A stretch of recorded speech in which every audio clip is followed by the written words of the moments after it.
Kodagu channel ವೀಕ್ಷಕರಿಗೆ ನಮಸ್ಕಾರ. ಸಾಧಕರು ವಿಶೇಷ ಕಾರ್ಯಕ್ರಮಕ್ಕೆ ಸ್ವಾಗತ.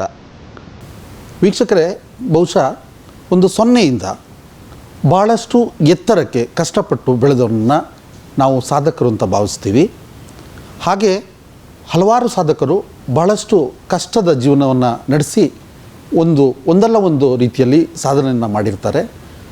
ಕೆಲವ್ರದ್ದು ಒಂದೊಂದು ಫೀಲ್ಡು, ಆ ಫೀಲ್ಡ್ನಲ್ಲಿ ಕೂಡ ಅವರು ಭಾಳಷ್ಟು ಎತ್ತರಕ್ಕೆ ಬೆಳೆದು ಸಾಧನೆಯನ್ನು ಮೆರೆದಿದ್ದಾರೆ.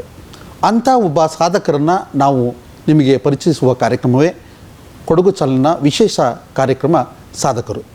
ಇವತ್ತು ಈ ಸಾಧಕರು ಕಾರ್ಯಕ್ರಮದಲ್ಲಿ ನಮ್ಮೊಂದಿಗಿದ್ದಾರೆ ನಮ್ಮ ಮೂಲತಃ ಕೊಡಗಿನವರೇ ಆದ ಬೆಂಗಳೂರಿನಲ್ಲಿ M&M ಬೆಂಗಳೂರು ಪ್ರೈವೇಟ್ ಲಿಮಿಟೆಡ್ ಈ ಕಂಪನಿಯ ಉದ್ಯಮಿಗಳು ಆದಂಥ ನಾಪಂಡ ಮುತ್ತಪ್ಪ ಹಾಗೂ ಮುದ್ದಪ್ಪ ಸಹೋದರರು. ಸರ್, ಕಾರ್ಯಕ್ರಮಕ್ಕೆ ತಮಗೆ ಆತ್ಮೀಯ ಸ್ವಾಗತ ಸರ್. ವೀಕ್ಷಕರೇ, ಬಹುಶಃ M&M ಕಂಪನಿ ನಾಪಂಡ ಮುತ್ತಪ್ಪ ಹಾಗೂ ಮುದ್ದಪ್ಪ ಸಹೋದರರು ಅಂತಂದರೆ ನಮ್ಮೆಲ್ಲ ಕೊಡಗಿನವರಿಗೆ ಚಿರಪರಿಚಿತರು ಕೂಡ ಹೌದು. ಬಹಳಷ್ಟು ಎಲ್ಲ ಹಳ್ಳಿಗಳಲ್ಲೂ ಕೂಡ ಇವರ ಹೆಸರು ಖಂಡಿತವಾಗ್ಲೂ ಕೇಳಿಬರ್ತದೆ ಅನ್ನೋದರಲ್ಲಿ ಯಾವುದೇ ಎರಡು ಮಾತಿಲ್ಲ. ಯಾಕೆ ಅಂತಂದರೆ ಬಹಳಷ್ಟು ಯುವಕರಿಗೆ, ಭಾಳಷ್ಟು ದೇವಸ್ಥಾನಗಳಿಗೆ, ಶಾಲೆಗಳಿಗೆ, ಹಲವಾರು ಕಾರ್ಯಕ್ರಮಗಳಿಗೆ ತಮ್ಮ ಕೈಲಾದಷ್ಟು ಸಹಾಯವನ್ನು ಮಾಡಿ ಸಮಾಜ ಸೇವೆಯಲ್ಲಿ ತೊಡಗಿಸಿಕೊಂಡಿರುವ ಉದ್ಯಮಿಗಳು ಆದಂತಹ ಇವರಿಬ್ಬರು ಅಪರೂಪದ ಸಹೋದರರು. ನಿಜವಾಗ್ಲೂ ಹೇಳಬೇಕು ಅಂತಂದರೆ ಅಲ್ಲಿಂದ ಕೊಡಗಿನಿಂದ ಬೆಂಗಳೂರಿಗೆ ಬಂದು ಇಲ್ಲೂ ಕೂಡ ತಮ್ಮ ಉದ್ಯಮದ ಕೋಟೆಯನ್ನು ಕಟ್ಟಿ ಇಲ್ಲೂ ಕೂಡ ಯಶಸ್ವಿ ಉದ್ಯಮಿಗಳು ಅನ್ನಿಸಿಕೊಂಡಂಥ ಸಾಧಕರು ಇವತ್ತು ನಮ್ಮೊಂದಿಗಿದ್ದಾರೆ. ಅವ್ರನ್ನೇ ಕೇಳೋಣ, ಅವರ ಈ ಸಾಧನೆಯ ಹಾದಿ ಹೇಗಿತ್ತು ಅಂತೇಳಿ. ಸರ್, ನಮಸ್ತೆ. ಬಹುಶಃ ನೀವಿಬ್ಬರು ಕೂಡ ಕೊಡಗಿಗೆ ತುಂಬ ಚಿರಪರಿಚಿತರು. ಎಲ್ಲೋ ಒಂದು ಕಡೆ ನಮ್ಮ ಕೊಡಗಿನ ಒಂದು ಕುಗ್ರಾಮ ಅಂತಲೇ ಹೇಳಬೇಕು. ಅದು ನಿಜವಾಗ್ಲೂ ಗರ್ವಾಲೆ, ಸೂರ್ಲಭ್ಯ ಆ ಭಾಗ ಏನಿದೆ ಅದು ನಿಜವಾದ ಈ ಹಿಂದೆ ಭಾಳಷ್ಟು ಕುಗ್ರಾಮ. ಈಗ ಅಲ್ಪ ಮಟ್ಟಿನ ಒಂದು ರೀತಿಯಲ್ಲಿ ಹೊರಗಡೆ ಬಂದಿದೆ ಅನ್ನೋಂಥದ್ದು, ಅಲ್ಲಿಯ ಜನತೆ ಹೊರಗಡೆ ಬಂದು ಒಂದು ರೀತಿಯ ಅದು ಪರಿಚಿತ ಆಗಿದೆ ಜನಕ್ಕೆ. ಆದರೆ ಬಹುಶಃ ನೀವಿದ್ದಂಥ ಸಂದರ್ಭದಲ್ಲಿ ಅದು ಕುಗ್ರಾಮ ಮತ್ತು ನಿಮ್ಮ ಮೂಲ ಗ್ರಾಮ. ಅದು ಅಲ್ಲಿಂದ ಇಲ್ಲಿಯ ಬೆಂಗಳೂರಿಗೆ ಬರೋ ಈ ಒಂದು ಉದ್ಯಮದ ಹಾದಿ ಅಷ್ಟು ಸುಲಭವಾಗಿರಲಿಲ್ಲ, ತುಂಬ ಕಠಿಣವಾಗಿತ್ತು. ಹೇಗೆ ಸಾಧ್ಯ ಆಯಿತು ಸರ್ ತಾವೊಬ್ಬರು ಉದ್ಯಮಿಯಾಗಿ? ಈ ನಮ್ದು ನೀವು ಹೇಳಿದ್ರಿ ಸೂರ್ಲಭ್ಯ ಅಂತ ಹೇಳಿದ್ರಿ. ಹೌದು, ಸೂರ್ಲಭ್ಯ ನಮ್ಮ ಮೂಲ.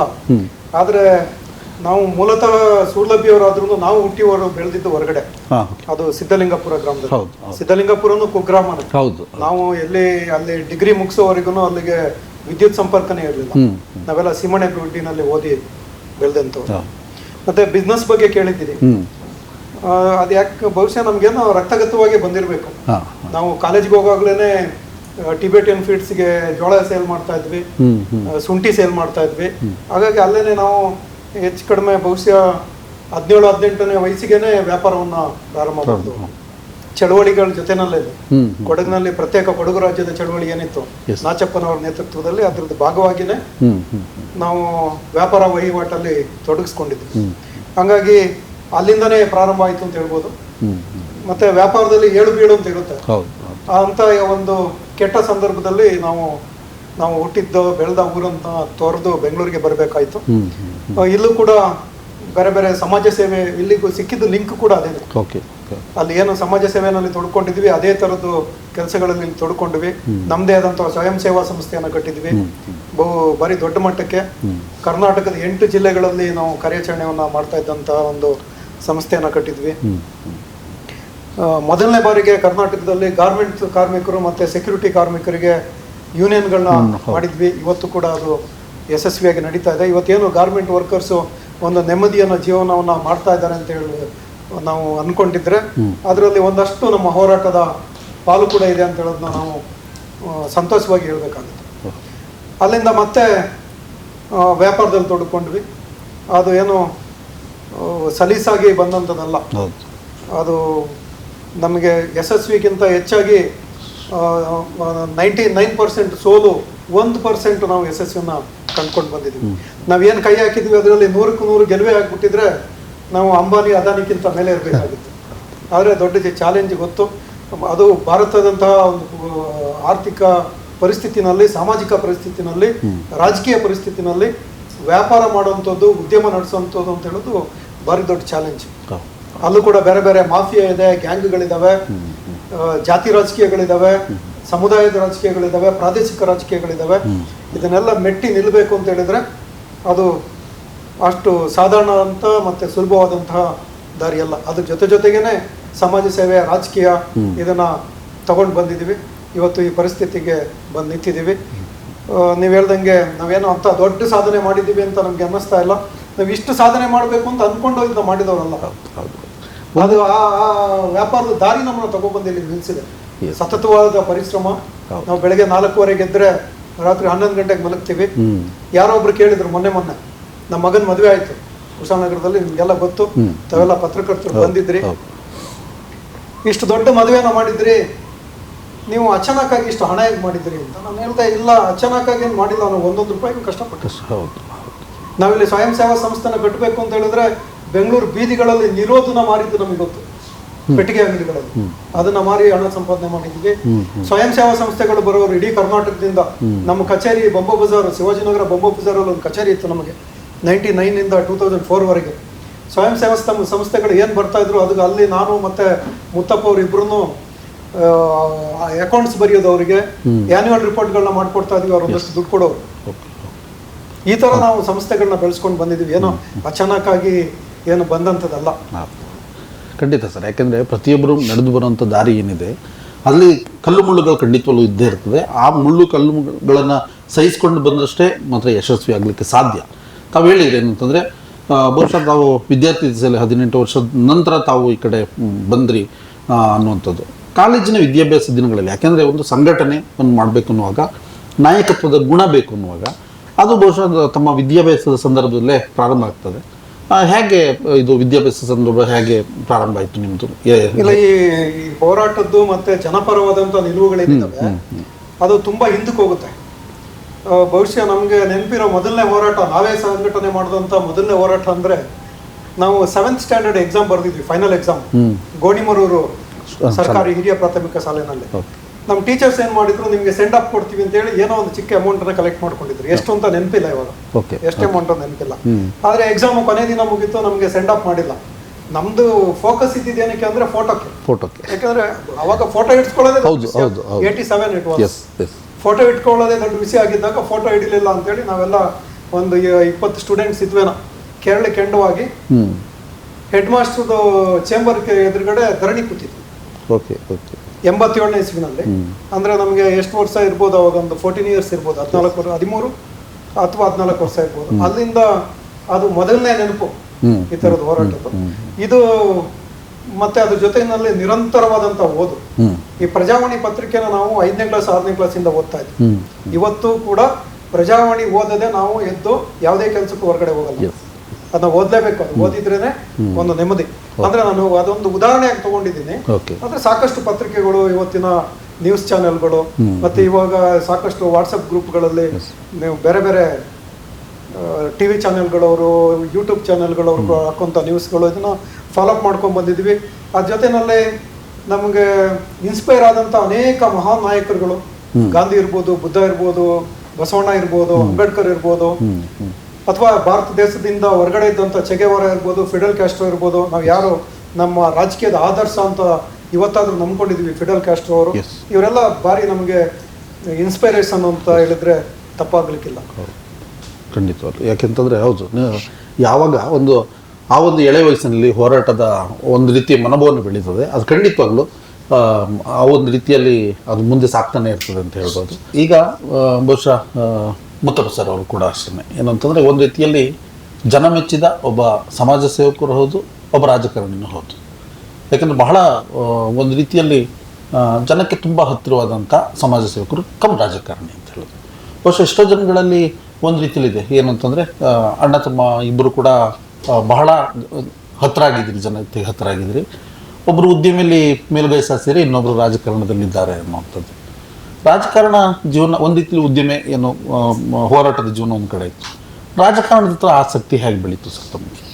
ಅಲ್ಲ, ಈಗ ರಾಜಕಾರಣದಲ್ಲಿ ಆಸಕ್ತಿ ಬರಬೇಕು ಅಂದರೆ ಅದು ಹೋರಾಟದ ಮೂಲಕ ಬಂದ್ರೇ ಒಳ್ಳೆಯದು. ಇದು ಬೇರೆ ಬೇರೆ ಥರದ್ದು ಮೂಲಗಳಿರ್ತವೆ ರಾಜಕೀಯಕ್ಕೆ. ಒಂದು ಬಹಳ ಬಹಳ ಹಣ ಇಟ್ಕೊಂಡು ನಾನು ಏನೋ ಮಾಡ್ತೀನಿ, ಅಧಿಕಾರ ಮಾಡ್ತೀನಿ, ಅದನ್ನು ಅನುಭವಿಸ್ತೀನಿ ಅಂತ ಹೇಳೋದು ಒಂದು ಕಡೆಗೆ. ಇನ್ನೊಂದು ಮನೆತನದಲ್ಲಿ ರಾಜಕೀಯ ಬಂದ್ಬಿಟ್ಟಿರ್ತದೆ, ಅದನ್ನ ಮುಂದುವರ್ಸ್ಕೊಂಡು ಹೋಗುವಂಥದ್ದು. ಅವ್ರು ಅಲ್ಲೇ ಕಲ್ತ್ಕೊಂಡು ಬಂದಿರ್ತಾರೆ. ಬಟ್ ನಾವು ಕಲ್ತಿದ್ದೇನೆ ಅಂತ ಹೇಳಿದ್ರೆ ಹೋರಾಟದಿಂದ. ನಮ್ದು ತುಂಬಾನೇ ಡಿಫ್ರೆಂಟ್ ಆಗಿರುವಂಥ ರಾಜಕೀಯ ಜೀವನ. ಈಗ ನಾವು ಏನು ಬೆಂಗಳೂರಲ್ಲಿ ಯೂನಿಯನ್ಗಳನ್ನ ಕಟ್ಟಿದ್ವಿ, ಅದು ಅದಕ್ಕಿಂತ ಹಿಂದೆ ಕೊಡಗಲ್ಲಿ ಹೋರಾಟಗಳನ್ನ ರೂಪಿಸಿದ್ವಿ. ಅವುವೇ ಮೂಲ ಪ್ರೇರಣೆ ರಾಜಕೀಯಕ್ಕೆ ಬರಲಿಕ್ಕೆ. ಇದು ಸಾಕಷ್ಟು ಬೇರೆ ಆದರ್ಶಗಳು, ಐಡಿಯಾಲಜಿಗಳು ನಮ್ಮ ಹತ್ರ ಇದ್ರೂ ಕೂಡ ಇವತ್ತಿನ ರಾಜಕೀಯ ಪರಿಸ್ಥಿತಿಯಲ್ಲಿ ಸ್ಥಾಪಿತ ರಾಜಕೀಯ ಪಕ್ಷಗಳು ಬಿಟ್ಟು ಬೇರೆ ಏನು ಮಾಡೋಕ್ಕಾಗಲ್ಲ ಅಂತೇಳೋ ಒಂದು ಸತ್ಯವನ್ನು ಕಂಡುಕೊಂಡು ಈಗಿರೋ ರಾಜಕೀಯ ಪಕ್ಷಗಳ ಜೊತೆಲೇ ಕೆಲಸ ಮಾಡಬೇಕು ಅಂತೇಳಿ ಅದನ್ನು ಮಾಡ್ಕೊಂಡು ಬಂದಿದ್ದೀವಿ. ಒಂದು ಭಾಳ ಸ್ಪಷ್ಟ ಏನು ಅಂತ ಹೇಳಿದ್ರೆ, ಸೆಕ್ಯುಲರ್ ಫೋರ್ಸ್ಗಳ ಜೊತೆಲಿ ನಾವು ಇರಬೇಕು ಅಂತೇಳಿ. ಏನು ಈ ದೇಶದ ಸಂವಿಧಾನ ಇದೆ, ಆ ಸಂವಿಧಾನದ ಮೂಲ ತತ್ವಗಳು ಮತ್ತು ಅದರದ್ದು ಸಮಾನತೆ ತತ್ವಗಳೇನಿದ್ದಾವೆ ಅದನ್ನು ಆಚರಣೆಗೆ ತಂದರೆ ಅದೇ ರಾಜಕೀಯ. ಅದನ್ನು ಆಚರಣೆಗೆ ತರಬೇಕು, ಅದು ಸಂಪೂರ್ಣವಾಗಿ ಎಲ್ಲ ಕಡೆ ಇಂಪ್ಲಿಮೆಂಟ್ ಆಗಬೇಕು, ಎಲ್ರಿಗೂ ತಲುಪಬೇಕು ಸಂವಿಧಾನದ ಮೂಲ ಆಶಯಗಳು ಅಂತ ಹೇಳೋದೇನಿದೆ ಅದನ್ನು ಇಂಪ್ಲಿಮೆಂಟ್ ಮಾಡುವಂಥ ಕೆಲಸಗಳನ್ನ ಮಾಡಬೇಕು, ಅದೇ ರಾಜಕೀಯ ಅಂತ ನಾವು ಅಂದ್ಕೊಂಡಿದ್ವಿ. ಆ ದೃಷ್ಟಿಯಲ್ಲಿ ಚುನಾವಣೆಯನ್ನು ಎದುರಿಸಿದ್ದೀವಿ. ಚುನಾವಣೆ 3 ಚುನಾವಣೆ ಆಯ್ತು. ಈಗ 3 ವಿಧಾನಸಭಾ ಚುನಾವಣೆ ನಾವು ಮಾಡಬೇಕು ಅಂತೇಳಿ ಒಂದು ಚುನಾವಣೆಗೆ ಸ್ಪರ್ಧೆನೂ ಕೂಡ ಮಾಡಿದ್ವಿ. ಬಹುಶಃ ಎಲ್ಲೋ ಒಂದು ಕಡೆ ಅದರಲ್ಲಿ ಫೇಲ್ಯೂರ್ ಕೂಡ ಆದ್ವಿ ಅಂತ ನಾವು ಅಂದ್ಕೊಂಡಿದ್ದೀವಿ. ಅದ್ರ ಮುಂದೆ ಅದರಿಂದ ಸಾಕಷ್ಟು ಪಾಠವನ್ನು ಕಲ್ತಿದ್ದೀವಿ. ರಾಜಕೀಯ ಹೆಂಗೆ ಮಾಡಬೇಕು, ಯಾವ ಥರ ಮಾಡಬೇಕು ಅಂತ ಹೇಳೋದನ್ನ ನಾವು ವಿಶ್ಲೇಷಣೆ ಮಾಡ್ಕೊಂಡು ಕೂತಿದ್ದೀವಿ. ಸೊ ಹಾಗಾಗಿ ಈ ಸಮಾಜ ಸೇವೆ ಏನಿದೆ ಅಥವಾ ನಮ್ಮದು ಹೋರಾಟದ ಬದುಕೇನಿದೆ, ಕಾರ್ಮಿಕ ಚಳವಳಿಗಳನ್ನ ಏನು ಕಟ್ಟಿದ್ದೀವಿ, ಅದೇ ರಾಜಕೀಯಕ್ಕೆ ಮೂಲ ಪ್ರೇರಣೆ ಅಂತ ಹೇಳ್ಬೇಕಾಗ್ತದೆ. ಒಂದು ರೀತಿಯಲ್ಲಿ ಸರ್, ಈಗ ರಾಜಕಾರಣಕ್ಕೆ ಬರಬೇಕು ಅನ್ನುವಾಗ ತಳಹದಿ ಬೇಕಾಗ್ತದೆ ಇರೋದು. ಎಲ್ಲೋ ಕೆಲವರು ವಾದ ಇರ್ತದೆ, ಬಹುಶಃ ರಾಜಕಾರಣಕ್ಕೆ ಬರಲಿಕ್ಕೆ ಇವರು ಸಮಾಜ ಸೇವಕರಾಗಿ ಬಂದ್ರೇನೋ ಅನ್ನುವಂಥದ್ದು. ಅಥವಾ ನಾನು ಹೇಳೋದು, ರಾಜಕಾರಣಕ್ಕೆ ಬರಬೇಕು ಅನ್ನೋ ಉದ್ದೇಶದಿಂದಲೇ ಸಮಾಜ ಸೇವೆ ಬಂತು ಅಥವಾ ನಿಜವಾಗ್ಲೂ ಸಮಾಜ ಸೇವೆ ಬೆಳ್ಕೊಂಡೇ ಬಂತು ಅನ್ನೋ ಅದು ನಿರಂತರವಾಗಿ ನಡ್ಕೊಂಡು ಬಂದಿದೆ. ಈಗ ನೋಡಿ, ಸದ್ಯಕ್ಕೆ ಚುನಾವಣಾ ರಾಜಕೀಯದಿಂದ ಹೊರಗಡೆ ಇದ್ದೀವಿ.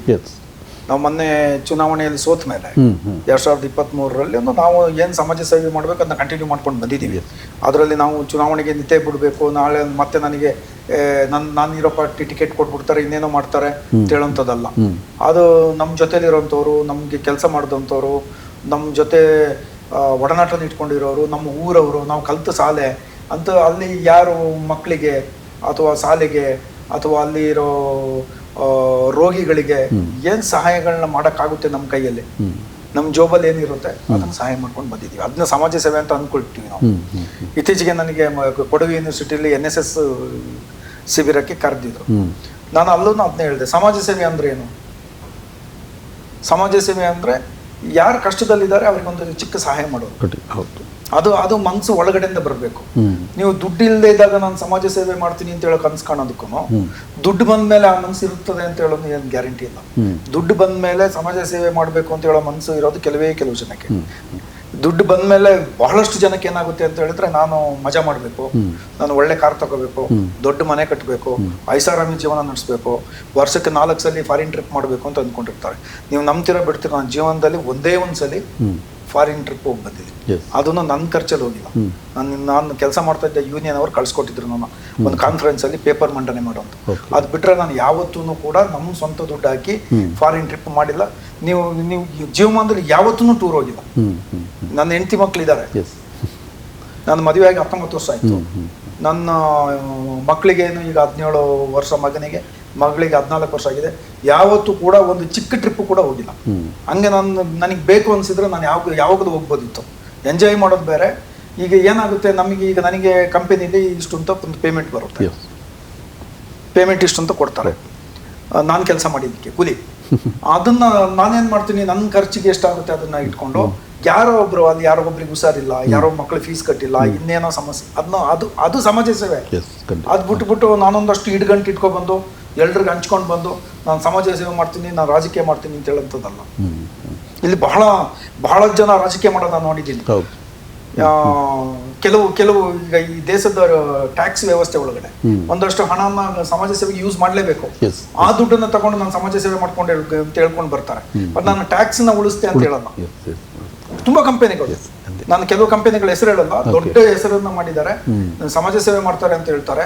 ಅವ್ರಿಗೆ ಪುಕ್ಷಟ ಲ್ಯಾಂಡ್ಗಳನ್ನ ಕೊಟ್ಟಿದ್ರು ಸರ್ಕಾರ, ಉದ್ಯಮ ನಡೆಸಿ ಅಂತೇಳಿ. ನಮಗೇನು ಕೊಟ್ಟಿಲ್ಲ ಬಿಡಿ, Okay. ಜನರಿಗೂ ಕೊಡಲ್ಲ. ಜನರಿಗೂ ಗ್ರಾಂಟ್ ಕೊಡಬೇಕು ಅಂದ್ರೆ ಎಷ್ಟು ಅಲಿಸ್ತಾರೆ. ನೀವೀಗ 53, 57 ಅಲ್ಲಿ ಈಗ ಲ್ಯಾಂಡ್ ಕಮಿಟಿ ಮಾಡಿ ಪಟ್ಟೆ ಕೊಡ್ತಾ ಇದ್ದಾರೆ ನಮ್ಮಲ್ಲೇನೆ. ಅದು ಎಷ್ಟು ಖರ್ಚಾಗುತ್ತೆ ಲಂಚ ಅಂತ ನಿಮಗೆ ಎಲ್ರಿಗೂ ಗೊತ್ತಿರುವಂತ ವಿಷಯ, ಅದು ಓಪನ್ ಸೀಕ್ರೆಟ್. ಆದ್ರೆ ಉದ್ಯಮಿಗಳಿಗೆ ಫ್ರೀಯಾಗಿ ಲ್ಯಾಂಡ್ ಕೊಟ್ಟಿದ್ರು, ಫ್ರೀಯಾಗಿ ನೀರು ಕೊಟ್ಟಿದ್ರು, ಫ್ರೀಯಾಗಿ ಕರೆಂಟ್ ಕೊಟ್ಟಿದ್ರು, ಟ್ಯಾಕ್ಸ್ ಎಕ್ಸಂಪ್ಷನ್ ಕೊಟ್ಟಿದ್ರು, ಎಲ್ಲವನ್ನ ಕೊಟ್ಟಿದ್ರು. ಅವರು ಆ ದುಡ್ಡನ್ನು ತಗೊಂಡು ಅಲ್ಲಿ ಟ್ಯಾಕ್ಸ್ ಕೊಡಬೇಕಾಗಿದ್ದು ಅಲ್ಲಿ ಎಕ್ಸಂಪ್ಷನ್ ದುಡ್ಡನ್ನು ತಗೊಂಡ್ಬಂದು ಸಮಾಜ ಸೇವೆ ಮಾಡಿ ಇವತ್ತು ಮಾಡ್ತಾ ಇದ್ದಾರೆ ಕೊಡಗಲ್ಲಿ. ನಾನು ಯಾಕೆ ಹೇಳ್ತೀನಿ ಅಂತ ನಿಮಗೆ ಅರ್ಥ ಆಗ್ತದೆ ಅಂತ ಅನ್ಕೋತೀನಿ. ಸಮಾಜ ಸೇವೆ ಮುತ್ತಪ್ಪ ಮಾಡೋದಕ್ಕೂ ಸಾಮಾನ್ಯವಾಗಿ ಈಗ ವಾಟ್ಸಪ್ ಗ್ರೂಪ್ಗಳನ್ನ ಮಾಡ್ಕೊಂಡು ಪಾಪ ಸಮಾಜ ಸೇವೆ ಮಾಡ್ತಾರೆ, ನಿಮ್ಮ ಪತ್ರಕರ್ತರೇ ಮಾಡ್ತಾರೆ. ಏನೋ ಸ್ಪಂದನ ಪತ್ರಿಕಾ ಸ್ಪಂದನ ಅಂತ ಏನೋ ಮಾಡ್ಕೊಂಡಿದ್ದಾರೆ, ಮಾಧ್ಯಮ ಸ್ಪಂದನ ಅಂತ ಮಾಡ್ಕೊಂಡಿದ್ದಾರೆ. ಆಮೇಲೆ ಇನ್ಯಾವುದೋ ಕೆಲವು ಗ್ರೂಪ್ಗಳು ಏನೋ ಬಡವರಿಗೆ ಹೆಲ್ಪ್ ಮಾಡಕ್ಕೆ ಅಂತೇಳಿ. ನಾನು ಇವತ್ತು ನೋಡಿದೆ, ಯಾರೋ ಒಂದು ಮಗುಗೆ 13,000 15,000 ದುಡ್ಡು ಬೇಕು ಅಂತೇಳಿ 11,800 ರೂಪಾಯಿ ಏನೋ ಬೇಕು ಅಂತೇಳಿ ಕಲೆಕ್ಟ್ ಮಾಡಿದ್ರು ಇವತ್ತು ಬೆಳಿಗ್ಗೆ. ಅದು ಬೇರೆ ಸಮಾಜ ಸೇವೆ. ನಾಟಕದ ಸಮಾಜ ಸೇವೆ ಬೇರೆ, ಮತ್ತೆ ರಾಜಕೀಯ ಮಾಡೋಕ್ಕಾಗಿರೋ ಸಮಾಜ ಸೇವೆ ಮಾಡೋದು ಬೇರೆ. ಈಗ ನಾವು ಸಮಾಜ ಸೇವೆನ ನಿಲ್ಸೋದಾಗಿದ್ರೆ ಮೊನ್ನೆ ಎಲೆಕ್ಷನ್ ಆದಾಗ ನಿಲ್ಸ್ಬಿಡ್ತಿದ್ವಿ ಸಂಪೂರ್ಣವಾಗಿ.